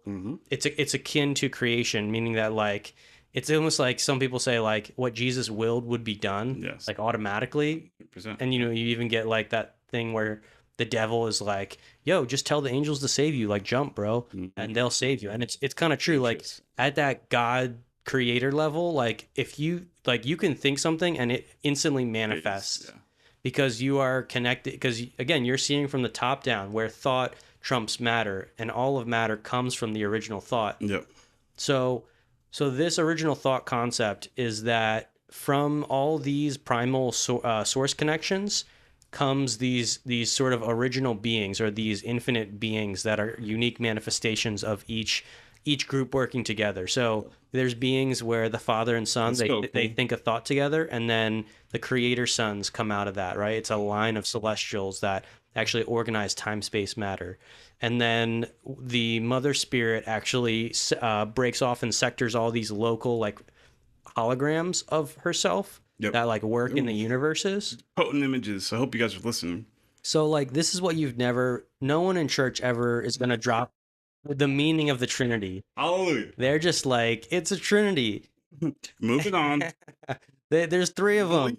It used to be one of them, and now we know there's three of them. And if you don't say it, and they're all one, they're not separate. And if you say that they're separate, it's bad. That's polytheism. Straight to jail. And even the Muslims are like, bro, why you got three gods? It's supposed to be one God. And it's confusing because it's paradoxical. But remember, it only makes sense from us looking from the bottom up, looking at that light spread through the prism. Yep. And this is the best way to teach it because until we get there, we will experience it like this in these fragments. So the universals know this. The celestial schools all kind of explain this ideology. Until we get to paradise, we're forced to experience the cosmos fragmented. There's separation, yeah. So anyway, that's the context. Out of these beings come all these universes, and within those universes, there's a tiered level up game system that we are all playing as souls incarnated into body, mind matrices, body, mind, spirit matrices, and death is not real. When we die, we end up getting resurrected in a new type of form. We have an energy form, but that needs transmitted to another form that can help stream an objective sense of what's real within some time and space, and we keep going from there until we get all the way back to the center of the universe. For real. No, exactly. Keep star hopping to the center of the universe. That's awesome, dude. I'm glad you're relieving me of my anxiety. In the beginning of the episode, I was like, oh my God, it's so bad. And now I'm like, okay, got a breath of fresh air. So stoked on that. And we're literally only a sentence in. But that's so important. Thank you for saying that. Yeah. While the various orders of celestial life differ, they are all friendly and fraternal. See, send that to Lou Elizondo. Send that to everybody who's in the government right now from the deep state. I used to work on anti-grav programs, and their aliens are a threat. We need to strap up. Lasers in space. According to the Urantia contact, which I hold higher than Louis Elizondo's fucking testimony. While the various orders of celestial life differ, they're all friendly and fraternal. In all the worlds of ascension, you will find nothing comparable to human intolerance and the discriminations of inconsiderate caste systems. Yeah, I could see that because, like, there's no point to be a dick up there, you know? Like, what's the point? They know that. It's only on Earth where we learn like this. Like, Earth is the distortion, but we're not the norm. But we think it's normal down here. Second, when we go up to the mansion worlds, and that's probably why they have to separate us when we go to the mansion worlds, because we're kind of gnarly. The people would be like, what do you mean you have to, like, fight each other? And, like, they don't have any concept of this at all. I guarantee you. I mean, imagine a Jew and a Muslim both wake up in the same afterlife, and they're trying to, like, fight, but, like, you can't really kill each other up there. It's like, and it's like, oh wait, now we have to actually resolve our differences through understanding. But in the meantime, those groups still can't exist together because there's still too much conflict, even in afterlife. So it's like one of the things we learn is that there's no shortcuts. Meaning the mental distortions you have now, you take that with you. Mm-hmm. If you think that some other people group is inferior, well, guess what? You're about to meet the million civilizations in the stars, and then you're gonna look at this at your own humans who look like you and still try and say that they're less than you, and then you're what, equal or less than to the aliens? Yeah, it doesn't make any sense, dude. It's fucking, that value system's all fucked up and skewed. You just like, yeah, you like you blew something in my mind away, and I fucking hilarious. I just already forgot it. That's hilarious. Well, you said something there, but whatever. We can keep moving on. Hopefully it'll come back to me. Damn it, dude, that was so, like, it was like an aha moment almost. Oh, when they both, Jewish and Muslim, wake up in the same afterlife? Yeah, okay, they can't kill each other, but they gotta figure out how to... I was saying, that's like that's a great thought experiment to say for the people and on the on the channel, like what happens if a Jew and a Muslim goes to the afterlife, and they have to consolidate this with the cosmic organization, like. And it's you know what's funny? Sorry, not to cut you off. It's just I like don't know where I'm going. like I thought you already got your idea. I'm trying But to like, think of what I thought. But. what's hilarious is that the Christians think the Muslims are not going to make it to the afterlife. The Christians are like, well, basically, if you don't believe that Jesus died for your sins, you're literally going to burn in hell forever. Like, it's hard. That's in the back of their mind. That's why they're kind of gung ho with the evangelistic attitude. They literally teach everyone that, like, look, if we don't evangelize to these people, they're gonna burn in fire. And I grew up with that. I know what that's like thinking that in the back of your head. But it's much more complex. In fact, it's more like, again, they both get to go to the afterlife, but you're not immediately in the full presence of God. Like, there's no shortcut to like divinity, right? Oh, thank you. You reminded me. Thank you. Hit it. There's no shortcut to divinity, and you need to work out those same conflicts with your brothers and sisters that you had on earth. You do need to come to terms with that in the afterlife, and you get time to do that. Mm-hmm. And this isn't that big of a deal. I remember it's a big deal to me because I remembered it and I forgot it. But like the concept in itself isn't. It might be revelatory to some people. I don't know, but it's this concept that people have in their mind that once they die and go to the afterlife, all of their distortions will be like cleared up. Like their sin can't exist in heaven. Exactly. Yeah. So what is it? So that kind of means like you don't have to do anything down here, as long as you believe in Jesus and like white knuckle it till the end. All your bad thoughts will go away, and then all of a sudden you're fucking upgraded and you're a god. Like that's fucking wild to think about, huh? Like that's why I went, oh my god, when you said that, I'm like, there's no shortcuts. And I was gonna say, thanks for saying that, because I have to remind myself how to think like a regular human again, because I'm so far up here. I'm like, oh, so that's how they think. They think that all the negative shit that exists in them will just disappear because they went to church. And Jesus forgave them. He died for your bad thoughts, and now you're not going to think bad thoughts in heaven. Dude, that's weird, huh? Is that not weird? It's incomplete. It's so incomplete, and to not recognize its incompleteness is to kind of be a bit ignorant about it. Like, yeah, because you need that experience to like learn how to do those things. Yeah, like that's not something you skip. Like going through those moments help you like chisel away at that rock. You're sculpting something beautiful. You need that. You know what I'm saying? Yeah, and even think of it like this, is that like literally the whole point of humanity, or one of the key moments, even in the Genesis story, is this whole free will concept. And free will is what allows us to distort God's original thought. Yeah. Now picture it. Your limited idea of heaven is saying that you're never going to think anything bad when you get to heaven because sin can't exist in heaven, and you're going straight to heaven when you die. Does that mean that your free will would have to be taken from you to stop those thoughts? And is that really what you're arguing about what heaven is like? Say that shit twice again. Hell yeah. So what happens again? Yeah, say that more. Yeah, let me reiterate. If you think that you get a shortcut, meaning like your thoughts are so like kind of awful, distorted, you still be judging other people, you got the stick in your eye while you're yelling at your brother about things you hate about them, and that distortion, that conflict still exists in you. Mm-hmm. And so Christians, in this case, in this example, are sort of teaching that, like, even though they know that's a distortion, they also have this idea that type of thinking can't exist in heaven because it's wrong. It's against God. So how do you rectify, like, gymnastics? It means that, like, when you get to heaven, you don't bring any of your sin with you, but your thoughts and your thought distortions are entirely based on your free will to think however you want. Don't tell them that. And you think it was the devil, it wasn't me. If you think that like just gets taken away for you when you get to heaven, then you're arguing that your free will is gone, or that like somehow you go from wanting to judge people while you're on earth, and then in heaven you no longer want to judge people just magically like that. Yeah, that's a crazy way to think about it, dude. That's a new stab right there. Good shit. No, he like freaking new point. You guys know that like comic book page, like famous one where like Doom is like holding somebody's skull. It's like you just ripped out somebody's freaking vertebrae, bro. Real talk.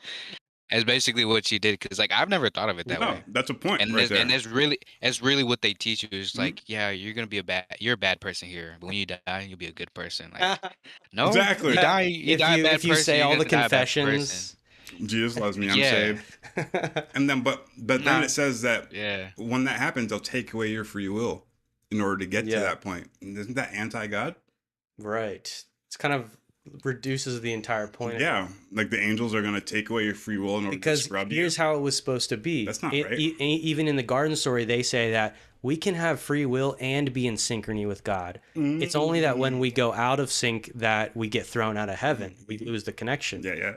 So again, They're that talking about- thinking they're is acknowledging incomplete free will there, but they're not acknowledging the free will there. in heaven. Yes. Because they're just assuming that Because they they're going to want die, the go to bad heaven, thoughts to be and all those bad thoughts, they'll absolved. have to be gone because sin can't exist in heaven, right? But it's, here's kind of where we're getting We to. got some holes. Digging some more holes. If you got these holes in your ideology, and then partly it's like, okay, here's why that's happening. I know we're kind of criticizing, but like low key, we get it. We understand that these are evolutionary philosophers, like thinking about the nature of heaven and the afterlife, and they're coming up with a simplified version. But then once you unfold it, you realize there's still a bunch of philosophical holes in it based on even based on your own definition of the character of God. Funny, huh? So they were trying to confuse like backwoods farmers with this shit, and they were like, "Okay, that makes sense." Now it's 2026, and we have internet, and we're a lot smarter than that. We're thinking through it. We're like, thinking through it. We're like, that shit, doesn't bro. make any Yo, sense. heaven doesn't check out. Like the system, the way that you're explaining it, the way that it works, it doesn't check out. Yeah. And so, again, we're trying to like bridge that gap. Is that there's something called the 7 Marancha worlds, which this contact case describes. And remember, these beings are like, look, bro, I've been there. I've worked with the different ascenders from all the different planets. I've seen the capital, and I'm going to explain to you like how this is going to work. And, again, you don't need to believe this to be saved. There's no like, it's not like a weird religious thing where it's like, here's a belief system. It's like, let me explain to you how things work. And I'm going to see you back there on the Mansion Worlds, whether you like operate by this understanding or not. And we'll continue where you left off. So like, no, don't trip if you're not aware of this. But once you're aware, like, oh snap, like your concepts of how you operate on Earth, instead of just apologizing to God and then keep doing your thing because that's what gets you into heaven, you're like, you're like actually on it. You're like, oh wait. It becomes real. The more I clear up my thought distortions here and now, the more miraculous my life becomes. The more I step into like a magical making that shit real reality that is synchronistic. You're a wizard, Harry. Mind over matter. Yeah, bro, I got a fire extinguisher over there, bro. You speaking too much heat, dude. Damn. Dangerous. Oh, dude, what I actually use is, those metal like baking pans. Yeah. So I bought one of them, right? And it's kind of thick because this gets hot because I actually lit coals like 2 hours ago to get them ready. And I put the coals in the baking pan. And my feet are in the coals. And I have like, I can like lift them off and set them to the side. I have like a stone tablet like to set them on that's a little bit warm. But when I'm talking, I start like dipping into the coals and I like touch them a little bit. I kind of walk on them. It's fucking weird, dude. And I match it with like my syllables, and it honestly smells like charcoal in here. Yeah, Ebake's just putting up with it. He hasn't just moved in, and now I'm like, what the fuck, dude? I like to accept people's traditions and shit because we did it, and I'm like, is this Amish? But no, apparently it's not Amish. It's Amish. I don't know where you got it from, but yeah, that's right. Like people, Chipotle we're in there, bullshitting right now, as you can tell. This is just a bit, but get used to it because there's a lot more coming. We're gonna be bullshitting like a motherfucker on this thing, but I don't even know where we pulled that. I pulled that out of our ass. So something for you, Chris. I pulled a quote when you were talking about from the Urantia book. It says, "Nothing in the entire universe can substitute for the fact of experience. The infinite God is always replete and complete, infinitely exclusive of all things except evil and creature experience." Isn't that great? So God is all-knowing, everything except for evil in creature experience. That's fucking crazy to think about. That's what we put into the universe. That's why. That's why he created us. We needed that input function. Yeah. God cannot do wrong. He is infallible. But God cannot experientially know what he has never personally experienced. God's pre-knowledge is existential. So he can see everything from the beginning. He knows it's going to happen perfect. He knows the beginning and the end. Okay. But in between, he doesn't know how it's going to play out. So his foreknowledge is existential. He knows it. Therefore, does the Spirit of the Father descend from paradise to participate with the finite mortals in every bona fide experience of the ascending career. It is only by such a method that the existential God could become in truth and in fact man's experiential father. So that's why he sent the thought adjuster, because he can't know experientially what he doesn't know. So in order to gain that, he has to adjust through us, get our fucking memories. Crazy, dude. But then and this is, I don't want to go too complex, but like God gains experience in time and space through us. Fucking awesome. But we are still like, we have our own responsibility. We have our own portion on the mind network. And, you know, it's not portion on the mind network. That's fucking hard. Here's some server time. Go play. Yeah, go that play connects for to the 100 years. Yeah, and that's connecting to the idea that D-Bake was talking about earlier in the stream, if you guys are watching, about the database in space. Exactly. Database in space. And so, hey. The space and so, like, put that on a shirt. Yeah, data so space. Like, database in space, and then it says click here to tap in. But like a easier way to think about it is just like the iCloud. The way we just automatically assume like it's just a code being sent up to like the cloud. It's basically what life really is. It really When is, they're yeah. talking about light codes, they're talking about this, that, and that. They're all using all this terminology that sounds very complicated. You can think about it as just like, dude, they're just sending emails in your mind. This is what it is. It's the Sims on the iCloud. That's all it is. Yeah, the same way you know Bluetooth is real, even though you've never seen Bluetooth. Amen. That's what all this is. I The love same that way you just analogy. automatically I assume. remember talking about this with you. Exactly. The way you automatically assume that air is real and that oxygen is real and that these molecules do exist is because, I mean, you are alive now. Like, But you don't that's see how it. real it is. But you don't see it. Exactly. Yeah. You don't see it, but we believe it. And what we're trying to explain to you basically is the same thing. Just like air, it's real. You don't see it, but like it's there. See, it's funny. Like, I don't know. He is kind of newer, and he's with our fucking group, you know. And it's amazing. When he first told me that, I was like, dude, I don't know if you know this, but that, you know, Jesus used the exact same analogy. It said, so Nicodemus said, Jesus, we know that you're a teacher sent by God, for no mere man could teach so unless God were with him. And I am desirous of knowing more about your teachings regarding the kingdom, the coming kingdom. Jesus answered Nicodemus, verily, verily, I say to you, Nicodemus, except a man be born from above, he cannot see the kingdom of God. Ooh, he's talking about like pre-existence. Then replied Nicodemus, but how can man be born again when he is old? He cannot enter a second time into his mother's womb and be born again. Jesus said, nevertheless, I declare to you, except a man be born of the Spirit, he cannot enter into the kingdom of God. That which is born of the flesh is flesh, and that which is born of the Spirit is spirit. But you should not marvel that I said you must be born from above.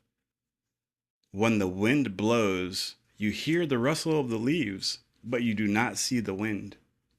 Whence it comes or whither it goes. And so it is with everyone born of the Spirit.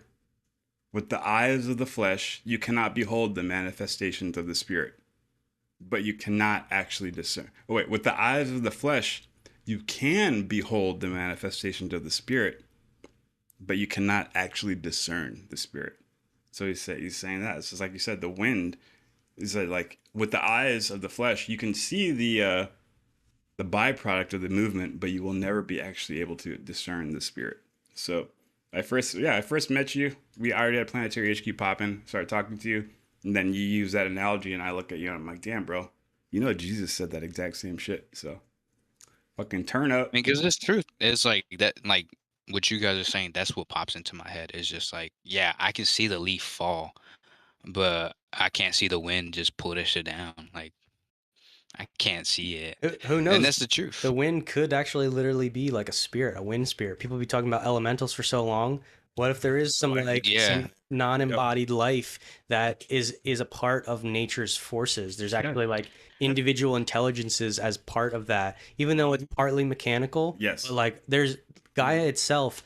We've toyed with this idea for a long time that it is like its own consciousness, which means that the wind is like blood running through its veins. Right, the body is literally like an enclosed pressure system, which our body is a closed pressure system. And if we're alive, how much more alive is the planet?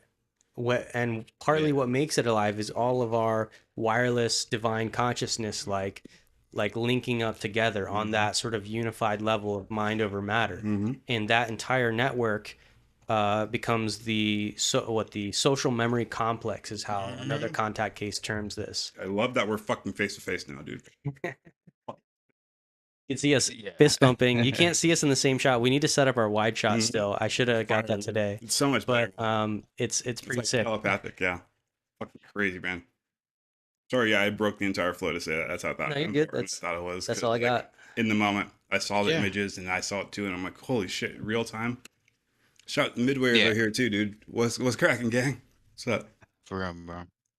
And everybody watching realizes how it like just how beautiful life is, how beautiful like these systems can be.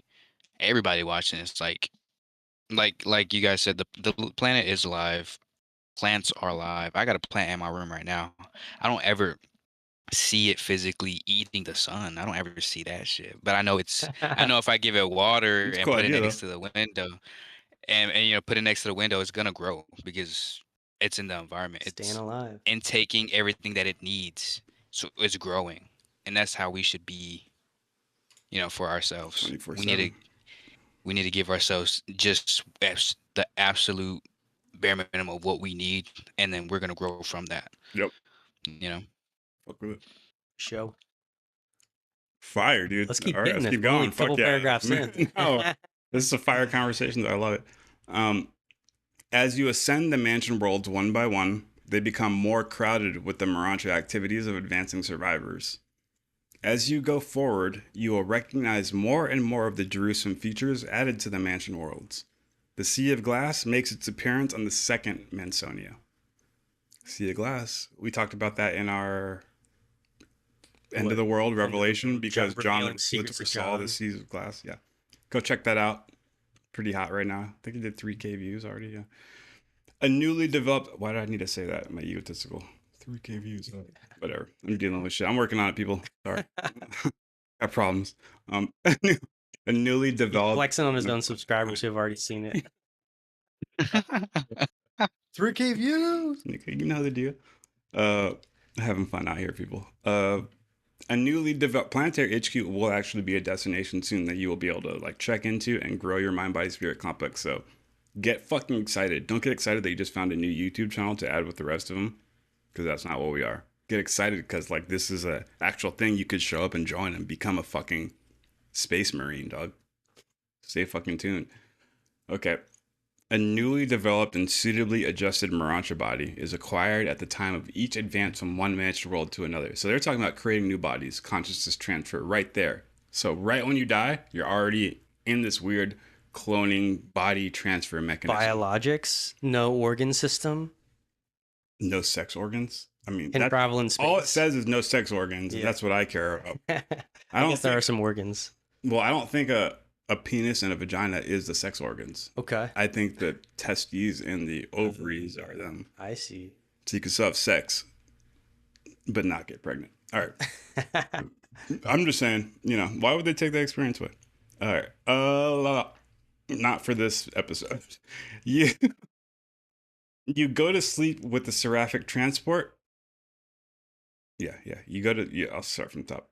A newly developed and suitably adjusted Urantia body is acquired at the time of each advance from one world to the next. Because remember, there's 7. You're dropping mansion bodies worlds. each mansion world. Every mansion world, yeah, 570 bodies you drop from beginning to end. So multiple in one world. You go to sleep like it's like you want to go downtown. You earn the downtown visit on this mansion world number 7. Okay, Dude. we have to change you to your next body. You know what I mean? You know what's weird about that is that like on here our body like grows, but it sounds like the bodies that they have are static. Or static, yeah. It's like static. And it's like, okay, we're gonna switch you out to the next one. It's not gonna. It doesn't grow. It segments reality. In your That's senses. crazy to fucking think about. Holy, that adds a whole new. It became more real to me. Thank you for saying that. Yeah. And I'm wondering if they literally like dematerialize your old one and rematerialize. It's just like in a night, like this is gonna take 5 minutes. You're gonna go unconscious for a second. Or if you had to see your body and you walk up to it and it's there and prepared. Because you're in your energy kind of form And where then it's they like show a you little the bit new- looser. Some people call that the astral body, you know, or whatever. Which I thought for so long, like, is that the Morancha body? And the answer is no.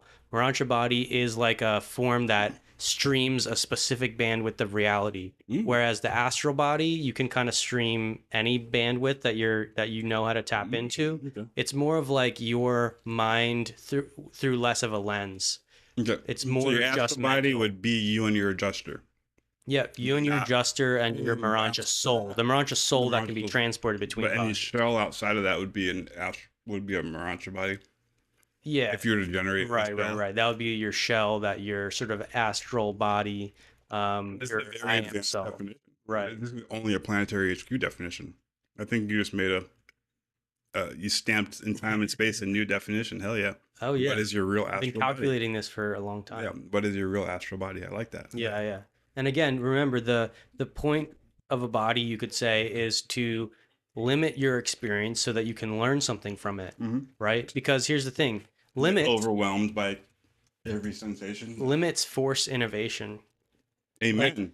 You can't Fucking man. you can't innovate or come up with something If there's no if there's obstacle. no obstacle or limit, because you could say that, and you know, imagine if everything you thought just became a reality in front of you. Boring. It wouldn't be one. There's You no would be motivation. like ensconced with your own thoughts manifesting instead of other beings actually interacting, like real beings. It's like you wouldn't know the difference between what is your own manifestation with what is someone else's idea and manifestation. And there's no sort of objective environment, and so you can kind of get lost in that. Damn, that's why they created the time-space material reality. Yeah, That's because it fucking- limits your reality, your focal point. It's like you are looking at this bandwidth of reality. Figures this shit out. Fuck. Yeah. And even though people say like we each live in our own reality, which is partly true, the thing is that like Partly true. in the astral kind of form, it's like harder to separate what is your own reality versus what is an objective reality. You have to like tune in and silence all the other thoughts to stop manifesting things around you that are literally just like a dream, like your imagination. And what a body does, it does that limit for you. Barrier. Yeah. You sync up with it, and then it like kind of closes the circuit. And if you're like meditating, you could probably still tap into that internal reality. Yeah. But it helps focus your attention, and then you're learning things in time space, like That's wild. the certain like relationships with other beings. We're going to be working with aliens who have completely different thought concepts of God and the purpose of life. And we're all going to meet on the capital worlds as we go up these mansion spheres, It'd right? be so fucking sick. So there's a lot of correlation and opportunity, and it's going to be like a crazy ass university experience, like with parties and everything. Oh, that you know, in the stars with other civilizations. Be like, wow, I remember when I was on my home planet, I didn't even think I would be living after I died. I literally thought death was the That's end. it. And that'd be crazy. You all of a sudden you like go to a party and like, oh, you're from Urantia too? Yeah, I'm from Urantia too. Oh shit, what's up, Oh, dog? which body are you on? Which sphere are you from? Oh, you're in. I just got here. I'm on too. Dude, oh wait, but what year were you born? He's like 1600s. Oh, never mind. My bad. I'm from 2026, dog. We ain't the same. Sleeping survivor joke. Yeah, we ain't the same. But no, good shit. All right, clown head. The mental pictures that we're all putting on the table right now are, I'm feasting at the moment. So thank you guys for sharing the moment with me. Okay, so as you ascend the mansion worlds one by one, they become more crowded with the Morancha activities of advancing survivors. As you go forward, oh, I already read that. Sorry. We got distracted by the sea of glass. Yeah, that's what it was. Your person, okay. You go to sleep with the seraphic transport and wake up with the new but undeveloped body in the resurrection halls. Much as when you first arrived on Mansion World number 1, except that the thought adjuster does not leave you during these transit sleeps between the Mansion Worlds. Your personality remains intact after you once pass from evolutionary worlds to the initial Mansion World. Okay. So that's important to say that. It says that when you die from Earth and then you go to the Mansion Worlds, there could be a period where if you don't hit your prerequisite mind, body, spirit levels, you will get held in what's called sleeping survivor. So if you hit when I say MBS, it means mind, body, spirit. If you hit your MBS levels at a certain level, when you die, on the third day, you go directly to the left star of Orion's belt. If you don't hit those prerequisites, you get put in sleeping survivor. It's like a holding tank. And every 5,000, every 10,000 years, they'll wake everybody up in mass at once. Okay. So like, let's say at the end of the year, this year will be the 10-year sleeping survivor mark. So when New Year's happens this year, everybody who's died since 10,000 years ago, who didn't have the prerequisite mind, body, spirit levels, which you could imagine would be a fuckload of people, 99% of all people, they get resurrected at once, all en masse simultaneously. That's if you go to sleeping survivor. But when you wake up, you won't even know time passed. You'll wake up and be like, oh, wow, it was the next day. And then somebody will be like, oh, it's been 10,000 years. And you'll be like, oh, fuck. If you hit your prerequisite levels, you will wake up only after 3 days. So it's just like direct translation. You wake up and you keep going. I'm bringing that up because it's talking about, why did I bring that up? Oh yeah, it says that when you die and you wake up there, the sleeping survivor, it shows you that if I die, I could wait 10,000 years and then I wake up there. And it's saying that right now, when you die on Earth and wake up there, your adjuster leaves. And on the third day, if you wake up, or after 10,000 years, it'll come back. Okay? Does that make sense? It comes back. Your adjuster leaves, and then you come back on the third day if you're a good boy. If you didn't hit that, it leaves and it comes back after 10,000 years and you wake up. It's saying that after this first stage, that never happens again. Your adjuster never leaves you. So when you get your new Urantia body, it happens in front of me. I'm conscious of this experience. So like after you go to the Urantia worlds and they say, okay, D-Bag, time for body number 2. I'm conscious during this experience. I'm awake and then I go, and then I'm in the second body and I start walking immediately. So it's very different. And just for the viewers, I want them to understand that. Yeah. I bet they like they have a system to help like knock you out of the Urantia body if they don't until you know how to get out yourself in your energy form. Oh my God. They like they're a magnet that they like tap you in the back and you're like you unlink you like push. Oh wow. And you eventually learn how to do it yourself. And then eventually your energy form, because here's the thing that, like I said before, your energy form alone, your personality, it's almost unfully formed. It's like a baby. Yeah. And it can't tell the difference between realities. And that's why we need these bodies to teach us how to assemble these specific bandwidths in these zones of the cosmos. Yes. And once we learn to assemble those frequency ranges, we shed the Urantia body entirely and we fuse with our spirit self, which is that thought adjuster fragment. And at that point, we become truly eternal. That's like your energy body is fully formed and cohesive.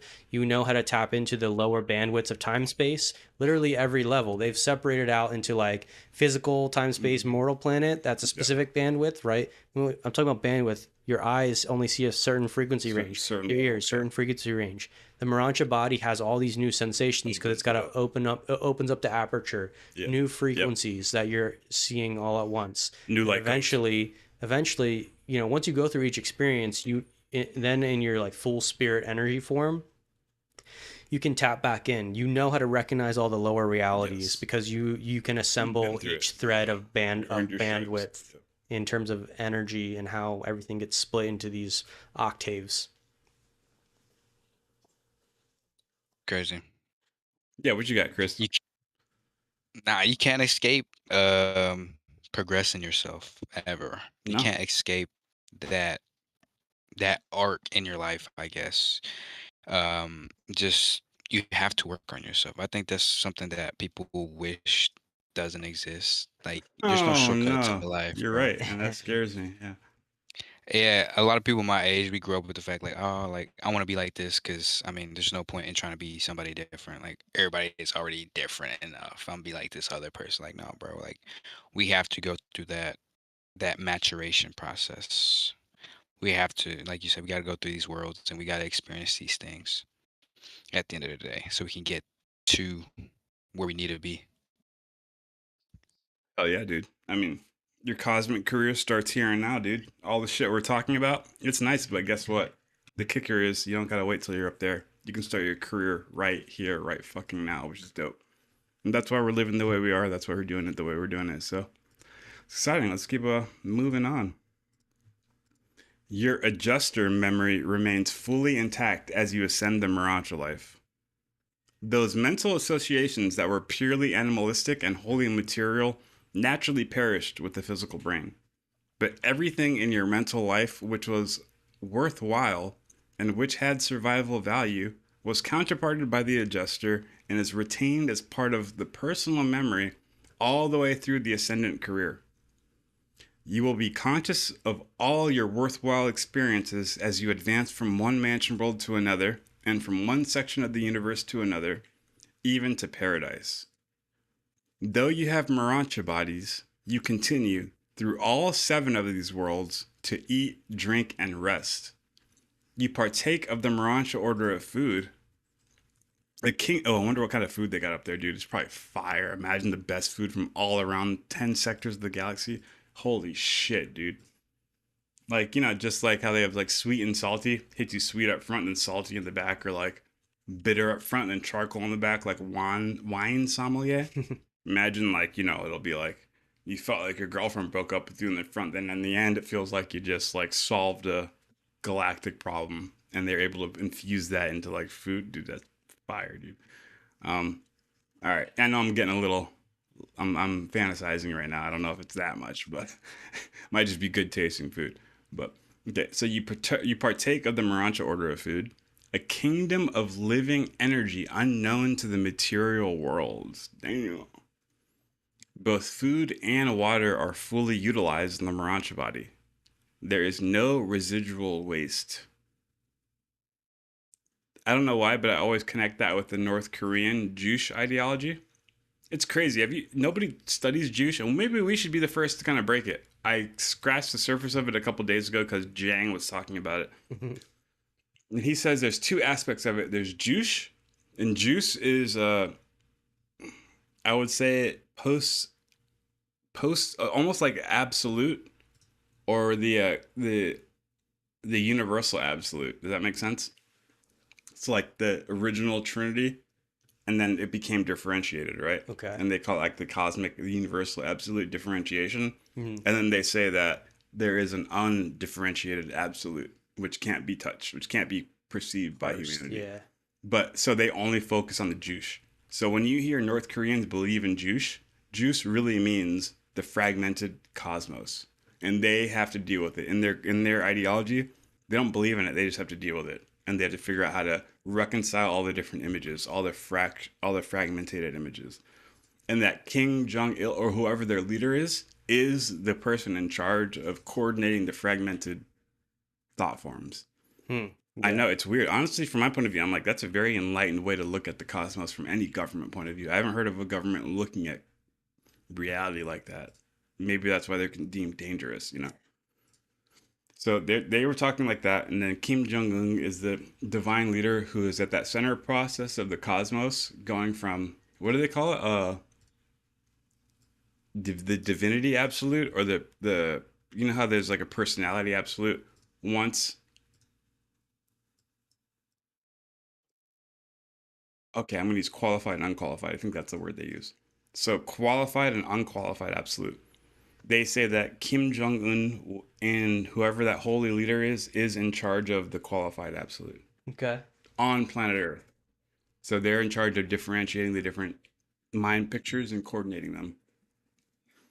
Which is why, if you ever watch, I studied a lot of North Korean films. I was obsessed with them. Like when they have a new exercise system or a new like weapons system, there's like a huge like state conference, and all the cameras on, and he walks through and like checks them to be like, this is a good idea, this is a bad idea, this is a good idea, this is a bad idea. Yeah. And if you, and we make fun of it all the time. There's even memes on it, but now they're starting to let Westerners into the North Korea, like Canadians and shit, for interviews. And a lot of the times you'll see like the people who are their tour guides will be like, and this was the exercise bike that was shown in 2015. And our leader Kim Jong-un came and said, we should adjust this a little bit like this. And it worked perfect. And now this is the perfect exercise bike. This is a sniper rifle that we showed the great leader. And when he analyzed it, he said, we should make a tiny adjustment here, here, here, and here. And now it's a perfect sniper rifle. And this is the sniper rifle that we use. Yeah, this is for every fucking interview, bro. Then once you start understanding that they're talking about the qualified versus the unqualified, and that their leader is in charge to qualify on planet Earth. So his job is to see all the new images that appear and then like make adjustments and then put it in the society. And I'm like, oh my God. That's actually like how the Celestials were supposed to operate. That's fucking way of thinking, bro. Don't cancel me, guys. But you know, you could see the distortion and how the CIA wants to shut that shit down. You know, I need to pee real quick, but you get what I'm saying, right? Yeah, I guess you could say it's advanced in that like the idea of having somebody at the top who is more tapped into the divine, and that they help make recommendations to the systems that we come up with, you know, I guess the individual or at the civil level.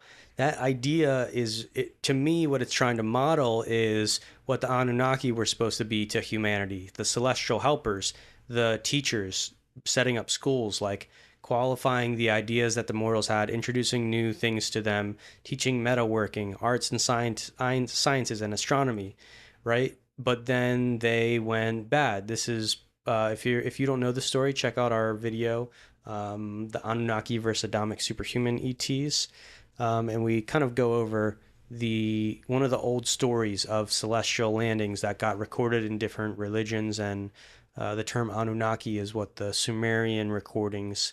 That's the translated term that we use for what they say about these beings. These were called the Watchers in the Book of Enoch. And so these beings, again, they were supposed to play that role of those who are connected to the divine, leading humanity towards a cohesive thought and material system, right? And what Deadrick was saying about the concept that they're using in North Korea, it seems to model that, but the distortion is that you're putting a human in the place of a celestial, and a human doesn't know better than other humans unless they've qualified that they're as a scientist who have studied what the qualified absolute is. And so, you know, unless you know what thereof you speak, it's a bit of a mute point. But it is interesting how that olden sort of idea, and that's, you know, they used to say kings and queens were elected by God, a similar ideology. So it's, yes, the implementation is almost not entirely useful. It was in older times where kings were the way, but now, you know, we've upgraded we tried to upgrade the different systems of government. We attempted. That's weird. And then the reason I bring that up is because they claim that the North Korean leader, he doesn't poop. They say when he eats it, perfectly processed, all the nutrients, and there's no waste product. Yeah. I'm almost wondering, because the Handbook came in the 1930s, and you were allowed to go see it under secret commission. You can like go check it out with your ID. They'd let you read it for an hour, then they'd kick you out.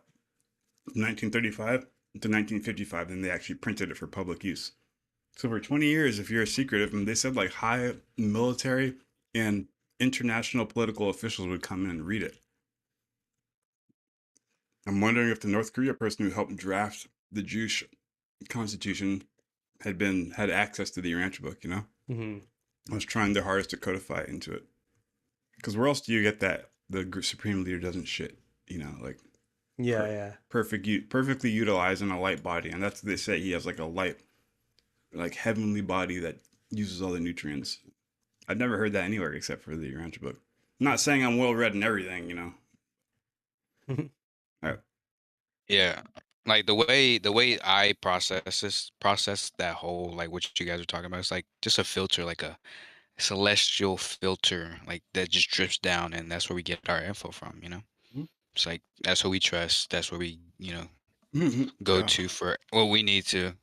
It's kind of like what we are, you know? We are Amen, that brother. filter. Straight up, we're the We are that celestial filter for you CNN, guys. but Exactly. not CNN. I don't know. One of the good ones. Is there any good one? Just news in Just general. news, yeah. Just get your news. All right. So both food and water are used fully in the Miranja body. There is no residual waste. Pause to consider. So this is my favorite quote when people think like heaven is so like ethereal. No, come back. Pause to consider. Mansonia number 1 is a very material sphere, presenting the early beginnings of the Miranja regime. You are still near a human and not far removed from the limited viewpoints of mortal life, but each world discloses definite progress. From sphere to sphere, you grow less material, more intellectual, and slightly more spiritual. The spiritual progress is greatest on the last 3 of the 7 progressive worlds. So that, and like you can tie together 4 or 5 other Urantia book quotes, and you can infer that pretty much the first 3 Miranja worlds are almost undistinguishable from a material planet. Yeah. So that's interesting to. It's an interesting angle to throw into the entire UFO disclosure topic when we're talking about what beings are we interacting with when they come off these ships. Blonde hair, blue eyes, tall beings. Yeah. The Mona Lisa, the body they found on the moon, orange skin. the orange skin, and it says that she was still alive, according to the text, when they put when the CAT scanned it or EKG some it, kind of circulatory there was system still and nervous system a still pulsation active. still active, but the being was dead for millions of years. So like somehow there's some circulatory system in there, but she didn't have digestive tract. It was Could nothing. be Miranja material. Yes. Which is still like Pulsating. I mean, Jesus manifested his Miranja body in this time. Good point. Exactly. They could see it. They could see it. Exactly. That's good fucking point. So like we've been thinking it's like we still think with that ethereal mind that like nah, it's dude, too it separate. could just be a doll body that looks exactly like ours, but when you cut it open, you'll be like, holy shit, there's nothing inside of it. It's just like Play-Doh. Yeah. But there is a pulse I get from it, energetically speaking. So, yeah, something to keep in the back of your mind there. And I think that a lot of these beings who we think are material beings could actually be Miranja beings. Yeah. Low-end Miranja beings. Like Semyase, I think that could be the case. You know, the Venus civilization, I have multiple sources. We got to put it together in an epic video, that storyline for the Venus civilization, because what's said about this civilization on Venus is that they're in like somewhat of another dimension, but that they can come into our dimension. And Valiant Thor was this stranger at the Pentagon character that allegedly came to Earth in our sort of energy bandwidth. And you're right. That's funny you say energy bandwidth because he could be a Miranja body, but they know how to fake. Because again, remember, when you're up there, you can like you know how to recognize the lower realms and to tap into that frequency.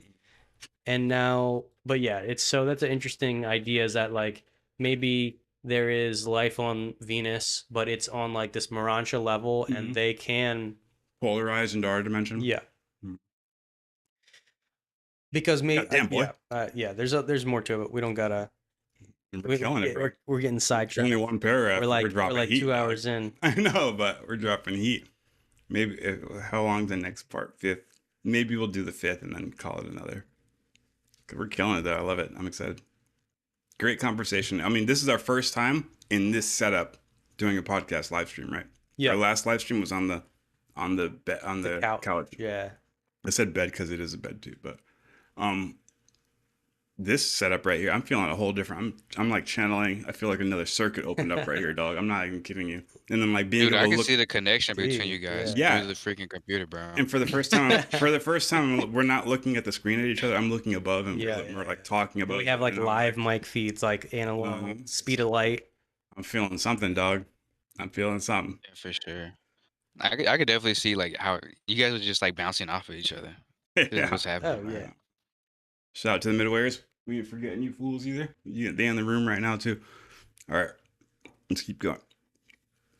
Biological deficiencies were largely made up. No, but for real, shout out to the midwayers, shout out to the seraphim, shout out to the cherubim, shout out to the sanabim, shout out to the primary and secondary midwayers. I don't give a fuck if I sound weird on the podcast right now. I'm doing it for the fucking big homies because y'all never get fucking enough respect, recognition. If that's the case, then we're gonna overflow it on this channel because y'all niggas are real ass niggas for real. Bazutu, gang gang. Let them know. Biological deficiencies were largely made up on the first mansion world. There, defects in planetary experiences pertaining to sex life, family association, and parental function were either corrected or were projected for future rectification among the material son families on Jerusalem, among the Adam and Eve families on Jerusalem. When they say material son, they're referring to Adam and Eve. Mansonia, I mean, should we break that down real quick? Yeah, there's a couple things in there that I feel like are kind of interesting. Yeah, hit it. Okay, one, biological deficiencies are made up from the mansion world. Okay, so this is classic people that have physical disabilities in this life, like really hard shit, like non-speaking, autistic, that kind of demonstrate telepathy and everything. Like, even though they have equal mind potential, they can't express that because of the deficiency in the body. And that lack of expression just means that the time is delayed. And in the mansion worlds, you get a sick ass body and it's working, right? No deficiencies because it's created, it's like manifested for you, right? It's put together based on a template of your like optimal operating physical condition. So you get that opportunity now. Any deficiency in either physical disabilities or things that inhibited mental. So in a sense, it's not a shortcut, but we do get a little bit freed up from the animal body, which has a lot of different, a sense mechanism, which has been programmed by the evolutionary struggle. Yeah. The Urantia body is probably a little abstracted from some of those things. By far. Even though it looks the same, there's probably, it's still operating different, like, now energy. You're tripping me out, dog. Fuck. Are they still locked into the adjutants? Is it the only top 3, top 10? Like, probably. I think probably, but yeah, it's there's a different potential impetus, right? It's not so in our DNA anymore. I'm sure they do selectively. They can disconnect some things from that system. We don't need all of it. Disconnect from adjutants, so like the lower ones, so they're not like ruled by like sex impulse. Sure. Yeah. Interesting. But even if if even you just change the chemical and pheromone and hormone system in the Urantia body, and that's going to change like different sensations. And it's like, look, that desire was important to understand in the physical, but now we're changing the chemical makeup for your Urantia body. It's going to point your attention to a different aspect. Yes. Of a similar subject, right? Damn, dude, imagine seeing the scientific textbook of the life carrier who's in charge of all that, like the billion different iterations. If you do pheromones and this and this and this, you get a weird thing that happens with this, like all the magic that comes with experimentation on different planets with different pheromones, different nervous system setups. We experiment with the nervous system where the nervous system doesn't expand past their shoulder, so their hands have no feelings and just stands. It's weird. We weren't expecting it, but this, you know what I'm saying? Like, there were heroes who didn't care about their arms and rip them off in battle and shit like I don't know, just like the byproducts that come with just like placing. Sure. It's fucking crazy, dude. Yeah. We were talking about the other day, like, dude, they made it so like our hands were far enough so that we can touch ourselves, so they knew that we can masturbate. That's kind of interesting. Like, why pick that? Like, they encoded the option. They encoded the option. Yeah, they could have like a dolphin. Like a dolphin can't masturbate, and that's why they're all like raping everything, because they, you would have given them a hand, maybe they wouldn't be so rapey. It's just fucking nuts to think about the different abstract parameters you can adjust based off biophysical evolution. All right, let's crank out this last one. So yeah, all the biological deficiencies were made up for the most part on that first mansion world. I'm not gonna go into it, but it says the first mansion world is the detention and rehabilitation sphere. So if you get sent to the first mansion world, it means you're distorted extremely and you need to get rehabbed. So it says that, like right here, all the planetary defects pertaining to sex life, If you're around here like, man, just fuck bitches, they're stupid, they're only meant to take dick, man, these hoes ain't shit, you're going to the first mansion. Family association and parental function, they get corrected. So like all of those different aspects of life, if you're walking around just thinking that women are subhuman, it's all about trying to manipulate this girl to fuck her and then ignore her so I can make money. Like, yeah, that's, you get sent to cosmic rehab. And that's not only for sex differentiation, it's just if you're a fucking lunatic and you have real weird thought forms, you're not going to get to mansion world number 7. You're going to go right to fucking rehab, dude. It's kind of sad if you wake up and your family members are out here on Mansion World 6 and 7 and they're like, oh shit, fucking Jared is in rehab. Like, you know, that's fucking crazy, dude. Okay, so no shortcuts. Ain't no shortcuts. I'll fucking step it up. Nope. Mansonia number 2 more specifically provides for the removal of all phases of intellectual conflict and for the cure of all varieties of mental disharmony. Whoa. The effort. So I guess Mansonia number 2 is still on that rehab shit. Yeah. It's mental health. Oh, probably the Getting more rid of that physical, brain mental, rot. and then third is spiritual. Oh my god, brain rot. Oh, fuck. They're like, so I noticed you can only pay attention in 6-second segments, and you have a hard time sitting still during this. You're During nice the and fit university and healthy, but your mind's fucked Yeah, up. you're still like, Damn. Dude, we're unraveling it. Dude, no one is talking about this on any podcast on the planet Earth right now. It's fucking crazy. We're playing around and having fun with it, but I hope people who are listening realize that this is revelatory, or for the first time these concepts are being processed like this on planet Earth, and it's exciting.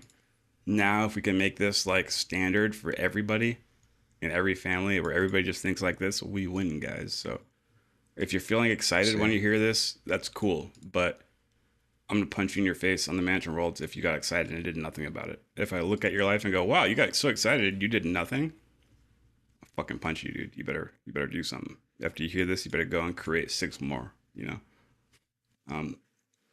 All right. The effort to master the significance of Urantia Moda began on the first mansion world. Is here more earnestly continued.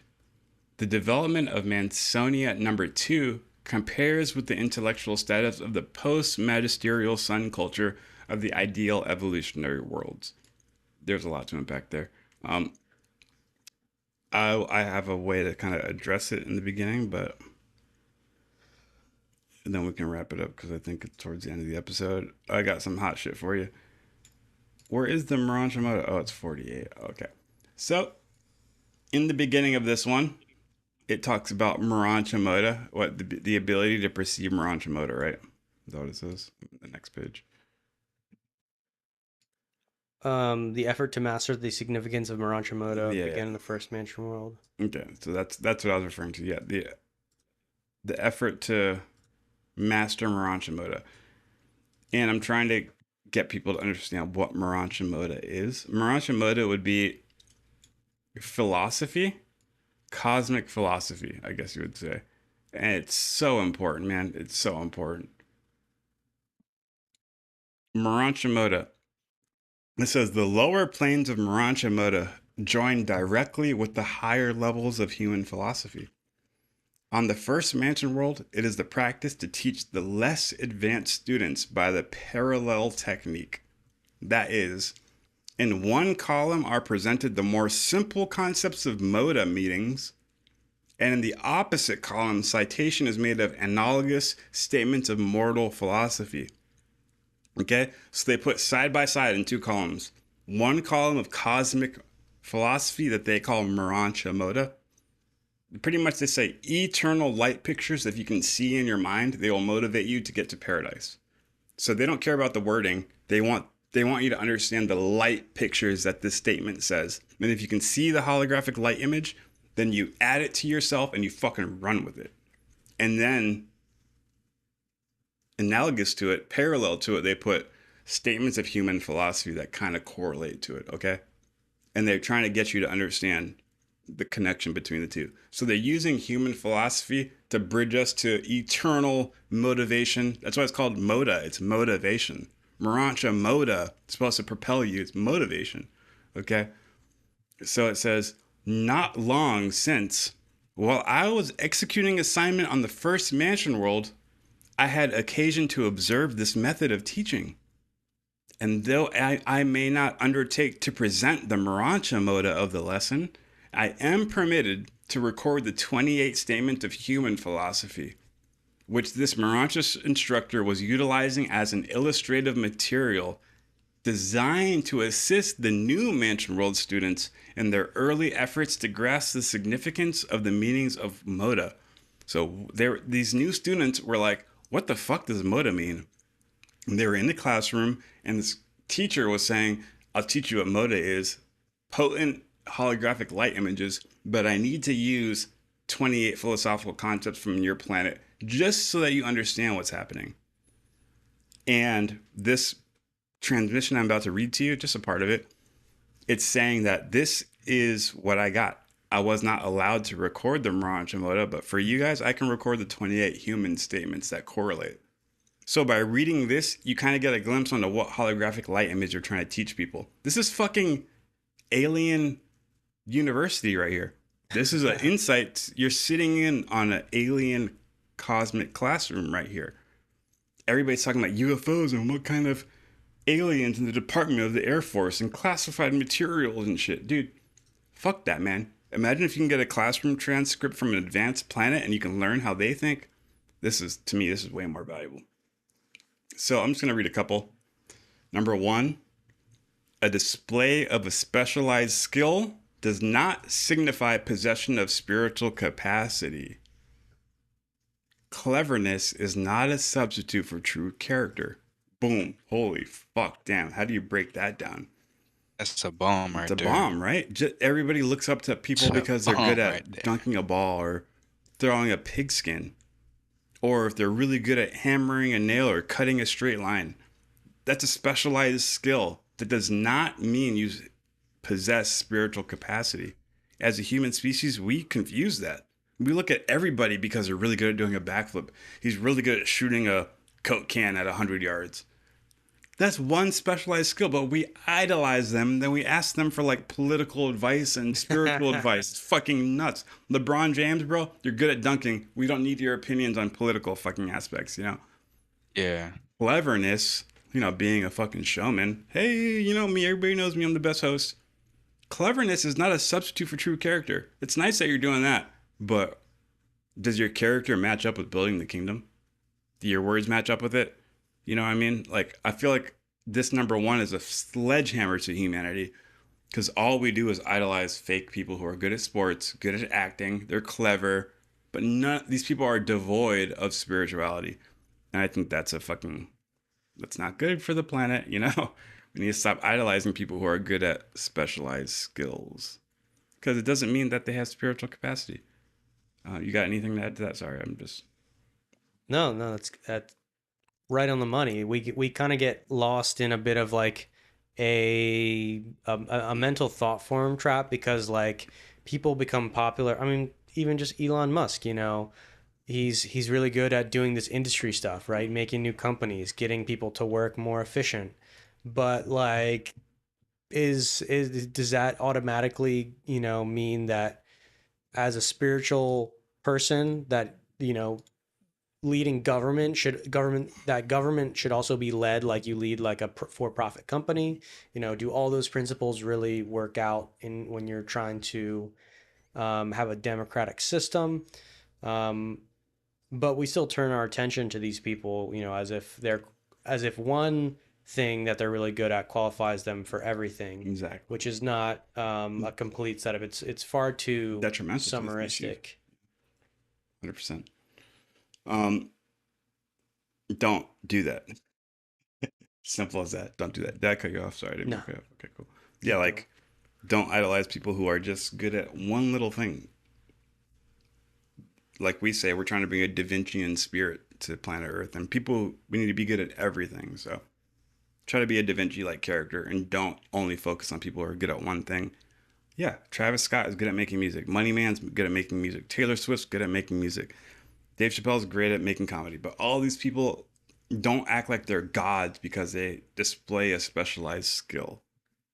It's way different. At Planetary HQ, We love to display specialized skills. We want to be the best at everything, but we also want to display spiritual capacity. We think that's true manliness, being able to display the specialized skill, being able to create the fire, snipe the deer from a mile away, build an igloo in the cold, treat a woman nice, make money, make a video, edit a video, but at the same time, we need to be able to teach the person about their cosmic career. So like, if you can do all of that, that's nice. But if you can't teach someone about their cosmic career, it's ugly. I'm just gonna riff off a couple more Urantia motives. And remember, these are divine light images from the treasury of light. We're getting a glimpse onto an advanced planet's school system and how to inject high light forms so that it can motivate you in life. Listen to this. Difficulties may challenge mediocrity and defeat the fearful, but they only stimulate the true children of the Most Highs. God damn. Ooh, man, like that's simple. It's only 2 paragraphs right there.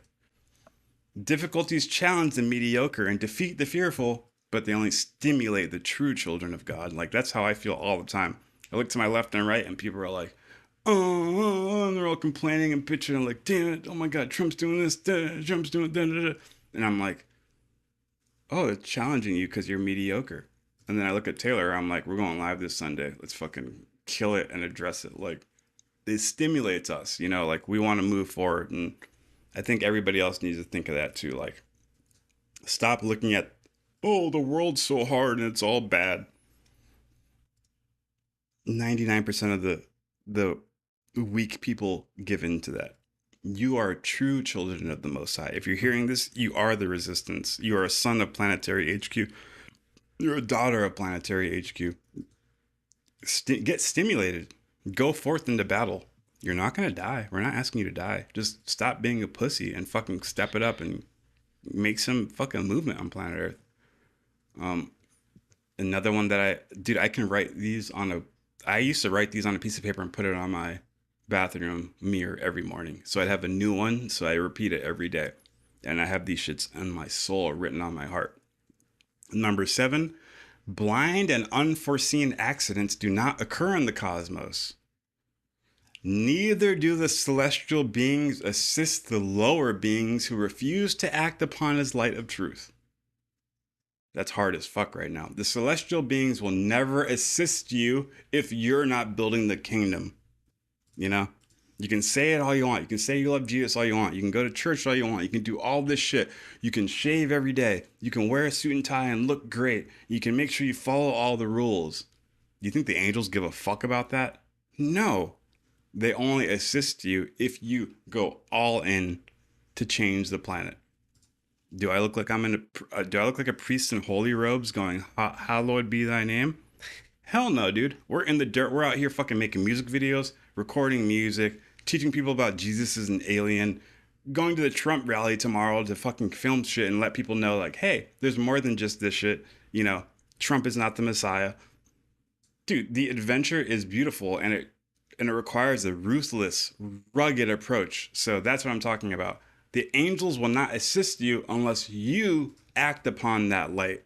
And acting upon the light isn't just posting a quote saying, fuck Trump, you know, or isn't a quote saying like, I stand with the people in Palestine. That's not acting upon your highlight of truth. Okay. So the celestial beings aren't going to back you. So if you want the highest celestial team, you got to put in the work, bro. They don't just back you up because you have a quirky thought. That's fucking crazy, dude. Number 11, the weak indulge in resolutions, but the strong act. Amen. Life is but a day's work. Do it well. The act is ours. The consequences, God's. Fuck yeah, bro. That's what I'm saying. The weak indulge in resolutions, but the strong act. The cosmos doesn't want you to sit there and grovel and talk about shit and be like, oh, isn't that terrible? Becky, yeah, it's so terrible, Becky. Oh, we both think it's terrible. Okay, that's nice. Now we're kind of happy because we have found misery loves company. And then we go get some Cokes and ice creams and watch a movie. Huh? Becky knows me. She's such a nice person because she knows me. You guys didn't do shit. You guys just fucking talked about shit. You're weak. You should have acted. God wants you to act, not just to fucking sit there and complain to an inner circle And then you and Becky know your complaints. Then you meet the third person and they don't agree with you. And now they're an outsider because they don't know your inside jokes. You know, I'm just saying that these distortions are so thick. We need to stop thinking like this. Number 12, one of my favorites. The greatest affliction of the cosmos is to never have been afflicted. Oh my God. But it's just not a safe space. You're causing me anxiety. Mortals only learn wisdom by experiencing tribulation. Fucking throw that into the fire, dude. America needs to learn that. We're thinking that everything needs to be a safe space. If anybody feels 1% of internal ramping up, then the group is wrong and everybody needs to stop and accommodate me because I feel crazy right now. Have you seen some people who can't even argue when the feeling goes too much inside? They just go, they start screaming. You know what I'm talking about? Like that's dude. That is such a manifestation of the most negative bullshit in the world, dude. The greatest affliction of the cosmos is to never have been afflicted. Mortals only learn wisdom by experiencing tribulation, but instead of tribulation, they just think they can end it by going. In reality, they're like, I feel crazy on the inside. Everybody make it stop. Is that not like ego and stagnation mixed in the same thing? Yeah. Oh, dude. You got some? Oh, which one are we on? 12. 12. Okay. I'm not reading them all. I'm just like. Oh, got it. 13. The stars are best discerned from the lonely isolation of experiential depths, not from the illuminated and ecstatic mountaintops. You know? Ooh.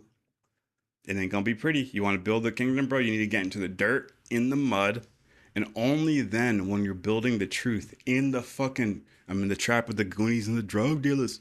You know? Only when you're in there spreading that truth is when you paint the contrasting images. You want the black backdrop for that pinpoint of white to fucking be like, whew, dude. You know? That's like that. There's okay. I'm getting some light codes from this moto. So I'm see what happens. Some of You these just opened up a fucking Wi-Fi circuit right here. Let's go. Real time. We're not Bashar, but we channel. Let's go. Stars are best discerned from the lonely isolation of experiential depths. The picture that I got in my mind was one, like, what did it mean? Why is it saying lonely depths? Like we're here on Earth, like with a bunch of other people. Okay. But I was like, wait, no matter how many people we're with, your individual journey does have a type of loneliness to it. In fact, many of you that have gone through a spiritual awakening realize that like the more you separate yourself from the crowd and your ways of thinking and getting off these distorted thought forms that just come from the planet that are relative to the age that you grew up in, once you shed those, it's like, oh snap, I'm out here alone. Yeah, for real. Like this, like I'm not like the majority that I grew up in anymore. Like I've individualized. So there's that light code hit me. It's a strong light code. The other part of this is that when it's talking about stars are best discerned from the lonely isolation. I'm like, wait, what does it mean by stars? Like physical stars? It's kind of tapping into like, the sun, like a star. I think that's what it's kind of going for. Yeah. But even with that picture, I go, wow, like look at the stars. The stars in our context, they have vast distances between them. And some of them actually are bright enough and have the right zone to support. They actually become the supporters of life in that zone. Mm-hmm. And they sort of radiate outward, but they're alone. There's so much distance between them. It doesn't mean they can't communicate, but it's kind of lonely. But they're better discerned when they're that. They're better discerned. If they were super close together, they wouldn't be discerned. So it's like it's only the stars in the isolation. Double mode of play. It's only the stars isolated from each other that creates that stark contrast of like that pinprick of light. Like, and that's the thing. You are a pinprick of light in this world, but not of it. You are integrating with the divine within, and the majority of the planet is not currently on that wavelength. Nope. And so there is a type of lonely isolation, but you have to experience it. Otherwise, there's no impetus to really like synchronize closer. Because remember, it's like it's only after so much frustration that you go, surely there's a better way. I'm out. It's like you don't look. Otherwise, if you're kind of satisfied, if everything kind of like feels right, you notice like in the peaks and troughs of life, you settle in, right? Yeah. And sometimes it's kind of natural. It's like you overcome something, you get into a new zone of life, you stabilize your job and your money, and then things kind of tend to settle, and they settle until something shakes it up.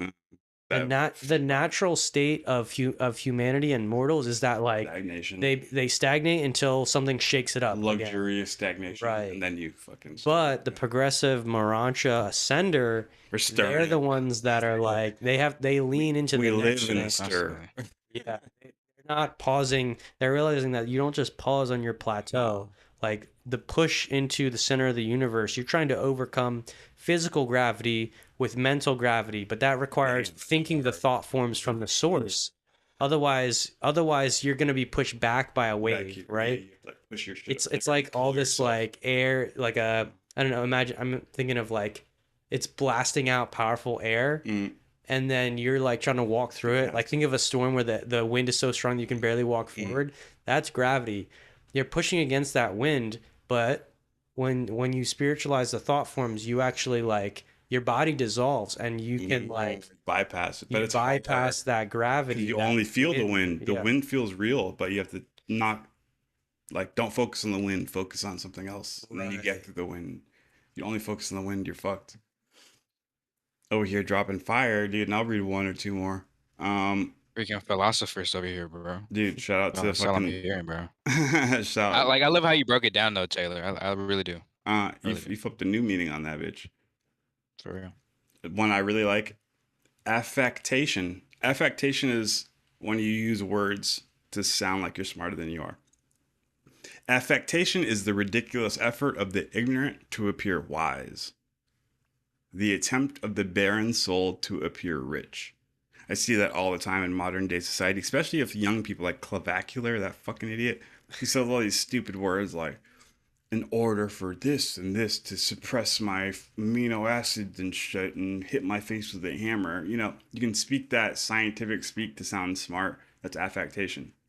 It's the ridiculous effort of the ignorant to appear wise, when in reality they're a barren soul and they're trying to appear rich.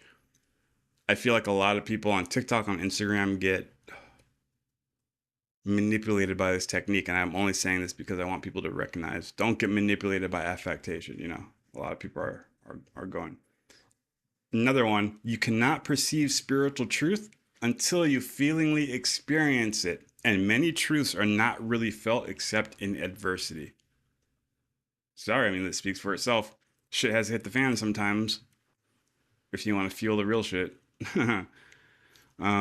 Number 19, anxiety must be abandoned. The disappointments hardest to bear are those which never come. Ooh. Holy shit. Let that sink in, dude. I'm around a lot of people who are very anxious. Worrying about something that never comes to pass. Dude. How much time did you spend in that alternate reality? Worrying. That fake reality. The matrix that you made dude. for yourself. No one put you there. That fake prison, dude. I mean, I'm not going to name any names, but we have some friends that are special forces guys. And they're always worrying about some shit. And a couple of years back when we first met, they were like saying, like, you got to do this and this just in case. And I looked at them and I go, hey, when has that ever happened to you in real life? And they looked at me like, oh shit, that's never happened to me. I'm like, okay, so you spent like 17 years worrying about something and doing all these time-space actions for something that never happened. And I was like, all right, that's cool. You do you, but I ain't gonna worry about something that's never gonna fucking come. You know, it's crazy, dude. So let's see. Let's do one last one. Let's see.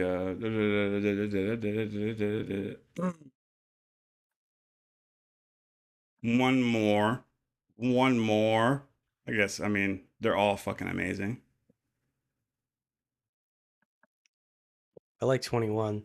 That's what I was looking at right now. 21, 22. The high mission of any art by its illusions to foreshadow a higher universe reality, to crystallize the emotions of time into the thought of eternity. Cue your cue freaking Alan Watts voice and put some music That behind is some it. Alan Watts shit. Yeah. Yep. That's fire. It's so true though. It's so true. So true. I like how they use by its illusions. So they're already talking about art as an illusion because it's not the real thing. I love how they recognize beauty, but they also say that it's not, there's a higher level, you know. The high mission of any art by its illusion to foreshadow the higher universe reality, to crystallize the emotions of time into the thought of eternity. Dude, And then I'm not gonna pull it up, but you look at like Abramovich and all those Epstein dark arts that they all have painted in the back of their room. Yeah. Like I think we showed them on one episode, like big guys like holding down a little girl like in a bed while other people are watching them. It's fucking disgusting. Did I show you those ones? Yeah. Right. It's this artist depiction And- in some collection. And then Leon Planeta with all the not Leon Planeta. There's one guy. Everybody knows. I can't believe I'm blanking it. He emailed the Epsteins and the Hillarys. He has a bunch of art in his room. Let's see. What's Yeah, the we name? What's showed it on stream. Yeah, we did show it. Well, what's that? Anthony Weiner? Yeah, Weiner, right? Yeah. Weiner art. Yeah, it's the first thing that pops up. I want to make sure because I don't want to just name the wrong person. But I'm pretty sure it's Anthony Weiner. And that's the you're talking about the inversion of this art thing. Yes. Which is like Yes. while the highest artists like Da Vinci and Bach are taking the sounds and the concepts and the forms of heaven and making them into workable Podesta. pieces. Podesta. That's what it is. The inversion of that is to Really attempt Podesta. to crystallize a negative concept while we're still on Earth. I'll show it. You want Yeah. to show it? I feel like it's. I feel like I it. don't. It's just a Google's image search. It's Right. nothing crazy. But I just mean it. I mean, yeah. It kind of. here's It's going to give what us he the put as opposite contrast here on, Yeah. but that's the contrast. Yeah, the opposite contrast is what I'm saying. Okay, so look at this negative. A bunch of underage girls wearing questionable attire sitting in a weird bathhouse waiting to be used by something. Another gross, weird looking thing. Whoa. Yeah. Capturing a young little girl. Is that how Midway appeared to him? I don't know. What I'm saying is, so art is supposed to crystallize, it's supposed to capture that eternal reality and crystallize it into our reality. Okay. And I think there's a psyop by the elites, by the Sabatian Frankists and the negative entities to change art. Have you noticed that there's a big push in art to portray dystopian, negative, like gross, like, and it's like all about like, I remember like the Ukraine war happened and then an artist was showing a bunch of death and destruction in Ukraine. They got highlighted on CNN and it was like, Right. you're showing the pain that Ukraine's going through and everybody's looking at it like, what the fuck? This is dark, bro. Yeah.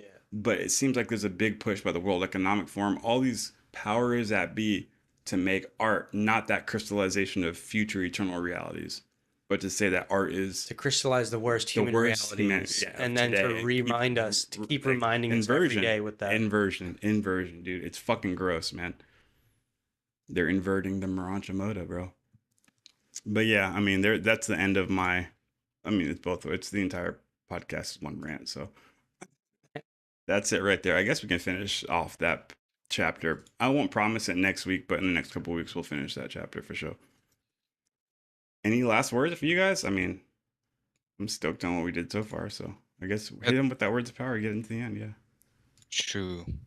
These motives were, they seem kind of like simple. They seem kind of elementary, but like that's the whole point. They're supposed to be simple, something for you to digest and really wrap your head around and really like dig your fingers into.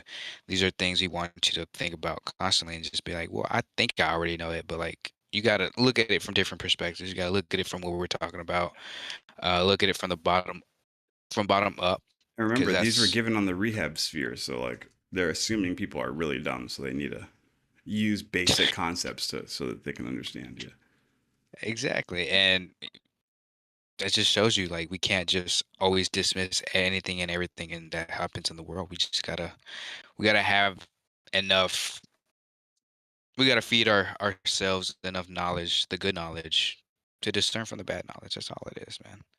That's all it is. Don't get hyped up by the news. Yeah. We can't let them set the reality they want for us through our own TV. We can't let them just do that for us. You have your own life. You have to live your life. you have the right to live your life, and we want you guys to reach your full potential, no matter what, each and every day. Hell yeah, dude. I just went on to Reddit right now, and I screenshotted my the top of my feed. It might be based off what I click because I'm very conspiracy. I only do research, so I'm always searching crazy shit on Reddit. But if you look at it, it's like ICE deploying aid to TSA. Chappelle Rowan has some comments on the whole fucking political state of affairs today. Trump's 48-hour deadline, then Project Hail Mary box. It's just like nothing but the fucking mind control slop getting shot at me right there over and over and over again. This is like Although this Project Hail Mary is is a movie about aliens. I know, and I want to watch it so bad. I might watch it tonight. Is it out? Yeah, Or is it only in theaters? I think it's in theaters. Maybe we should go see it tonight. Let's But check it yeah, out. you want to fucking open it up right now? I'll finish it out. Yeah. So we do this thing at the end that we call words of power, and it's sort of like our Marancha Moda Oh, in a sense, our top kind of philosophical little bits and explainers on like what are we about to do with this, because again, we started off kind of highlighting current news. Current news always feels dark, as it is on Planet Urantia, as the news pushes it. We're going to be highlighting a lot of I was cool gonna say stories it's though. so below, but Yeah. I was like, no, not really. It's light up there. And you know, we're trying to highlight, again, we don't want to just add to the highlights of the worst things on Urantia, planet Earth. We're doing that to just keep you up to speed on the matrix tactics and ideology that is being pushed on you. And again, like when we reiterate something, we break it down. We're like, look, they're telling you this, you've already heard it, and here's like why. Here's the motivation and the context behind it. Hope now this should reduce your fear. You know the playbook. You know why they're saying what they're saying. You know the end goal. You know the psyop. You can see it coming. You can see it coming. That reduces your fear about it. And then we come and hit you with something exciting and inspiration. If the elites are doing it like this, here's our strategy to take back the planet, right? So I hope that today we can kind of take these two vast contrasts, literally the worst of planet Earth in current society. Yeah. Knowing one that like all these different religious people who believe different things, even though they're killing each other now on Earth, they will meet in the afterlife, and they will have to resolve those conflicts, whether it be on Mansonia 1 or 2 or 3. It's going to happen. So one, you know, we don't have to think that like just because people are bad now, they're not going to get a chance in the afterlife. They get a chance. Thank you. And you know, that's like it's not as simple as just you're thrown in hell because you messed up on Earth. They all get a chance, but remember, they get put in a place which is in accordance to their mental vibration. Mansonia 1, basically a copy of this reality, and whatever you didn't solve here, you need to start working on. I'm going to put a copy of this reality. And, you know, that makes me feel good. I'm like, oh, damn, like, at least we're not losing souls permanently. So it reminds me that death is not real. Death is not real. It's still very wrong to take somebody's opportunity here on Earth because terrible. We're here to experience a contrast. We're here to experience a bandwidth. And if you end that early, that is like, it's, you know, you didn't kill them. They're not actually dead, but like, do they take away their process to become finalitors? Maybe. Sorry, I know it's a totally side. It's a side tangent. And maybe that's why they can reincarnate again, so they can have another chance. Because you get barred from finalitors if you don't get the experience. I hear what you're saying, but I don't want to unfold it right now. Sorry, right in the middle of your words power, my bad. So yeah, everyone gets a chance. But remember that we are fighting against this material gravity, which will overtake us. If we only live up to our animal standards, then gravity will take us to the dust. And we'll have to wait thousands of years until the next epoch where they, you know, wake us back up and put you on Mansonia 1. Thanks. But now that you know like some of the structure of the universe career after you die, you can adjust your current experience now to optimize. We'll call this afterlife maxing. Okay, bro. Yeah, We're gonna be afterlife maxing. We're gonna max out our current experience here on Earth Life maxing. Okay, so we can run with that. instead of life maxing, afterlife maxing, right? So Life maxing. Ooh, that's again, we do our university lessons down here. Look, the angels are here. They're here and they're on the afterlife worlds, and they teach the same lessons. You can learn it here. That's what I'm trying to say. You can learn it here. You can do it now. You can live synchronistically. You can resolve one distortion per day, but you have to put your attention to the cosmos. You have to put your attention on the inner divine spark. Like literally ask it in your head. Take some time, set it aside. Be like, help my perception today. I see this thing that creates conflict in my head. I always be arguing with my mom or something. Today, show me something. Show me something I haven't seen. Do that. You need to put that question out there. Put it out to the inner divine within you. Put it out to the spiritual beings, the different angels that are here to kind of teach us and present opportunities. They'll drop some thoughts your way. They'll shoot you some light codes. But that takes your conscious attention. You have to want it, right? Start working now, because eventually you're gonna meet these fools face to face, and they're gonna be like, "And do you want to be the guy that's like, yeah, I never received your messages. My voicemail was clogged on Earth." Oh my God.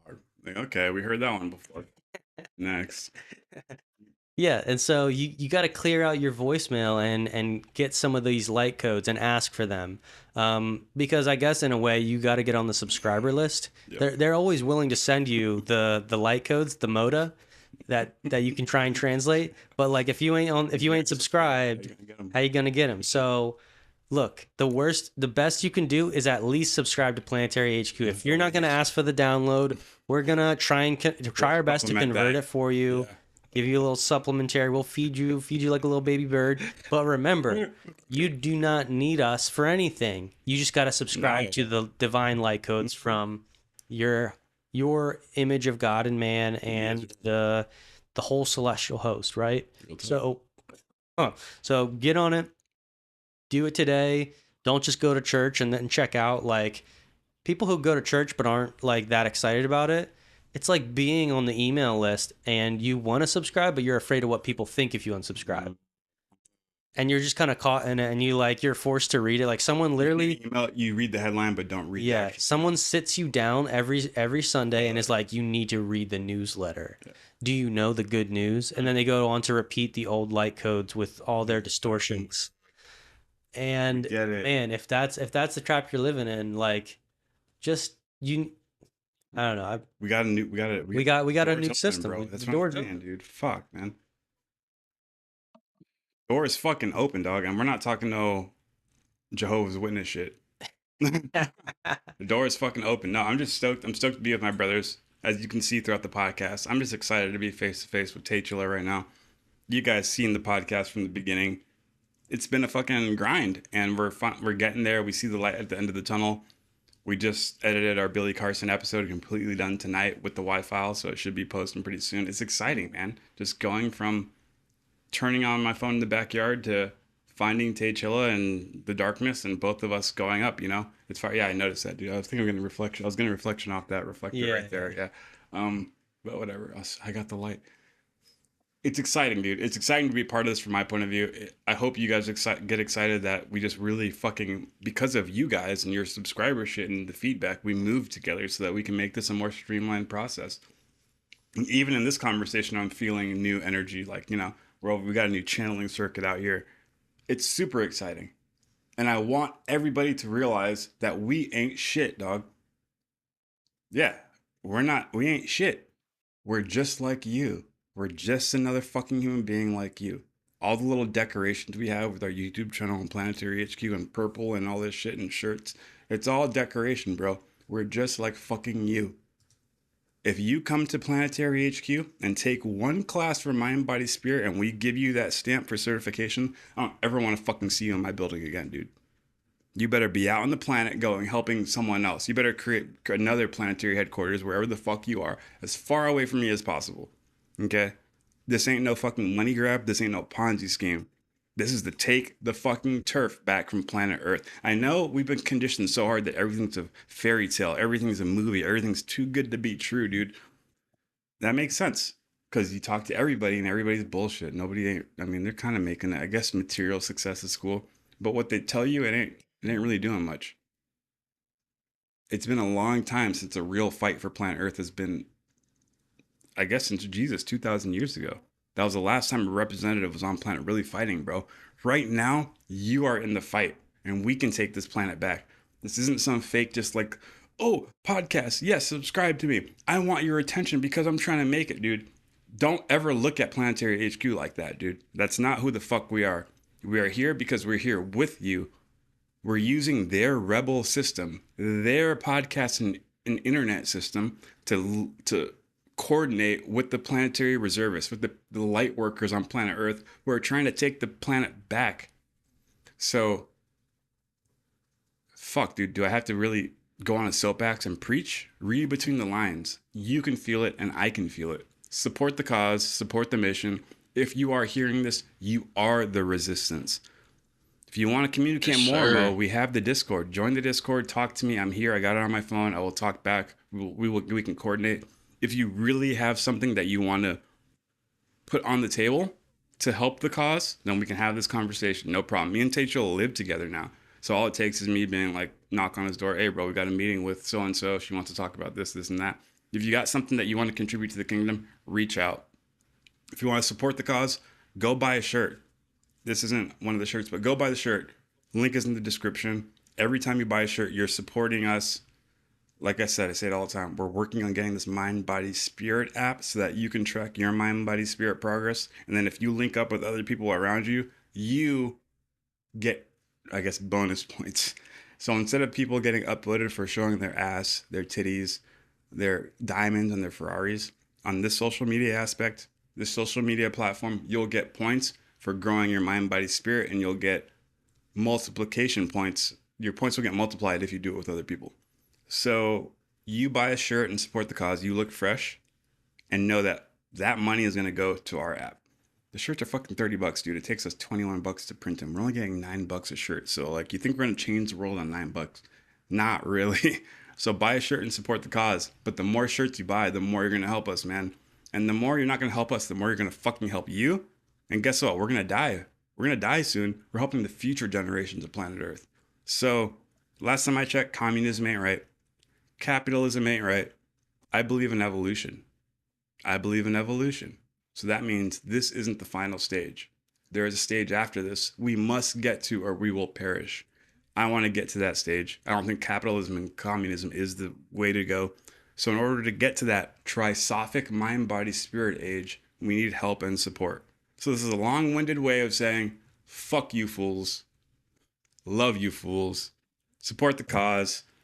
In the future, we'll be doing some tour dates so that we can meet face to face and drink a beer. So I can tell you to your face, fuck you fools. I love you fools. What do we got? We got end of July. New York. We'll be in New York end of April 20. You know, remember the dates? 25, 26. 25th, 26th will be in April. New York, New Life in Manhattan. We'll be speaking. You can come kick it with us and we can do face to face. We'll be in Monterey, California, August 1st, or like late July, early August, and we'll be in Monterey during the Urantia International Conference. We have a lot more tour dates going throughout the week. So what I'm trying to say is all that information, all that energy I'm trying to fucking dump into you guys to say, hey, you're the Space Marine. We're linked up together, even though I don't know you. And if I see you on the battlefield, I will instantly know that me and you are going to fucking take that objective, and we will make sure these pedophile elites will never have the high ground again on planet Earth. You want to do that? Let's link up together, man, and come to the conference. We'll have the tour dates pretty soon in the description, so link up with us then. I got nothing else, Taylor. I think we got some heat from Chris yet. What's up? Bring us out, boy. I mean, just to round everything out, hey, my brothers talk the talk and they walk the walk, of course. And that's what we want you guys to do. We just want you guys to walk out to the world, feel confident, reach your potential, reach the best version of yourself, and help somebody else do it too, bro. Don't gatekeep the sauce. We're not gatekeeping nothing. We want that. We want to help. We want the help. We want to help. Amen. And we want you to do the same thing, bro.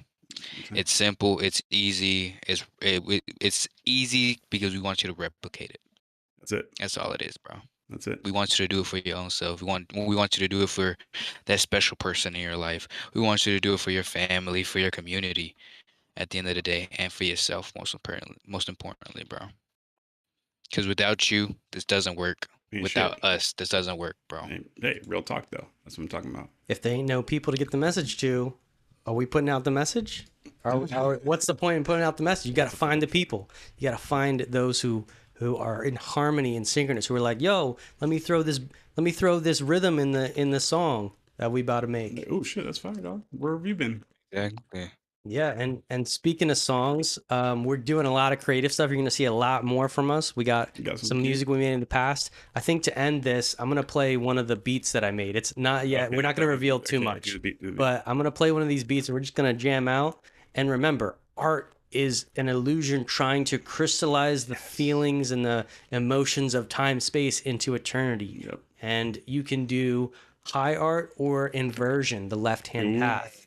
But remember, What are you practicing? that inversion, it always dies. It can never overcome that gravity, pushing the unreal concepts back and only letting through those which actually are in harmony with the original thought form. So, if you want immortal life, there's only one way up. You can only go down for so long before you reach the bottom. You're like, oh, Gotta go back up. the universe has a bottom. Universe has a bottom. So here's a track. Hey. Let's go. Tay Chilla on the beat. Hey, yeah. Might even give him a little freestyle. Man, should I reveal my fucking style? Spitting that water like I'm in the fucking Nile. Damn, he's sick, he motherfucking vile. Oh, I jump on it like a fucking pile. Like Gomer Pyle, I'm that dumb idiot savant. Nigga, what the fuck you want? Nigga said he wanted 20 sec, I had a fucking ace. So I gave him fucking eighth, cause I'm that fucking nigga. Give it to him on that strength. If you wanna take a picture, you could. How I'm living, how you living? You ain't shit. How I'm living, how you living? Oh, you want that end of time shit? You want the Messiah and shit? Not me. No, we ain't no Zionists. Not me, we want the Galactic Federation integration. And these niggas out here and they fucking steady hating on Bacon, but I'm bringing home the fucking bacon. That's all I got right now. Hey, you ain't gonna get that from no other UFO podcasters. Come on now. Yeah. Tay Chilla on the beat. He made this shit in like 1 night, 2 nights, bro. Hey. Yo. Hey,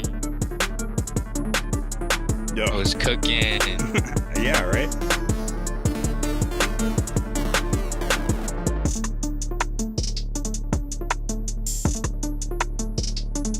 Damn, look at we're getting unsolicited advice in the chat. That's what's up. All right. Thanks for watching, y'all. Gang, love you guys. Peace. Yes, HQ. sir.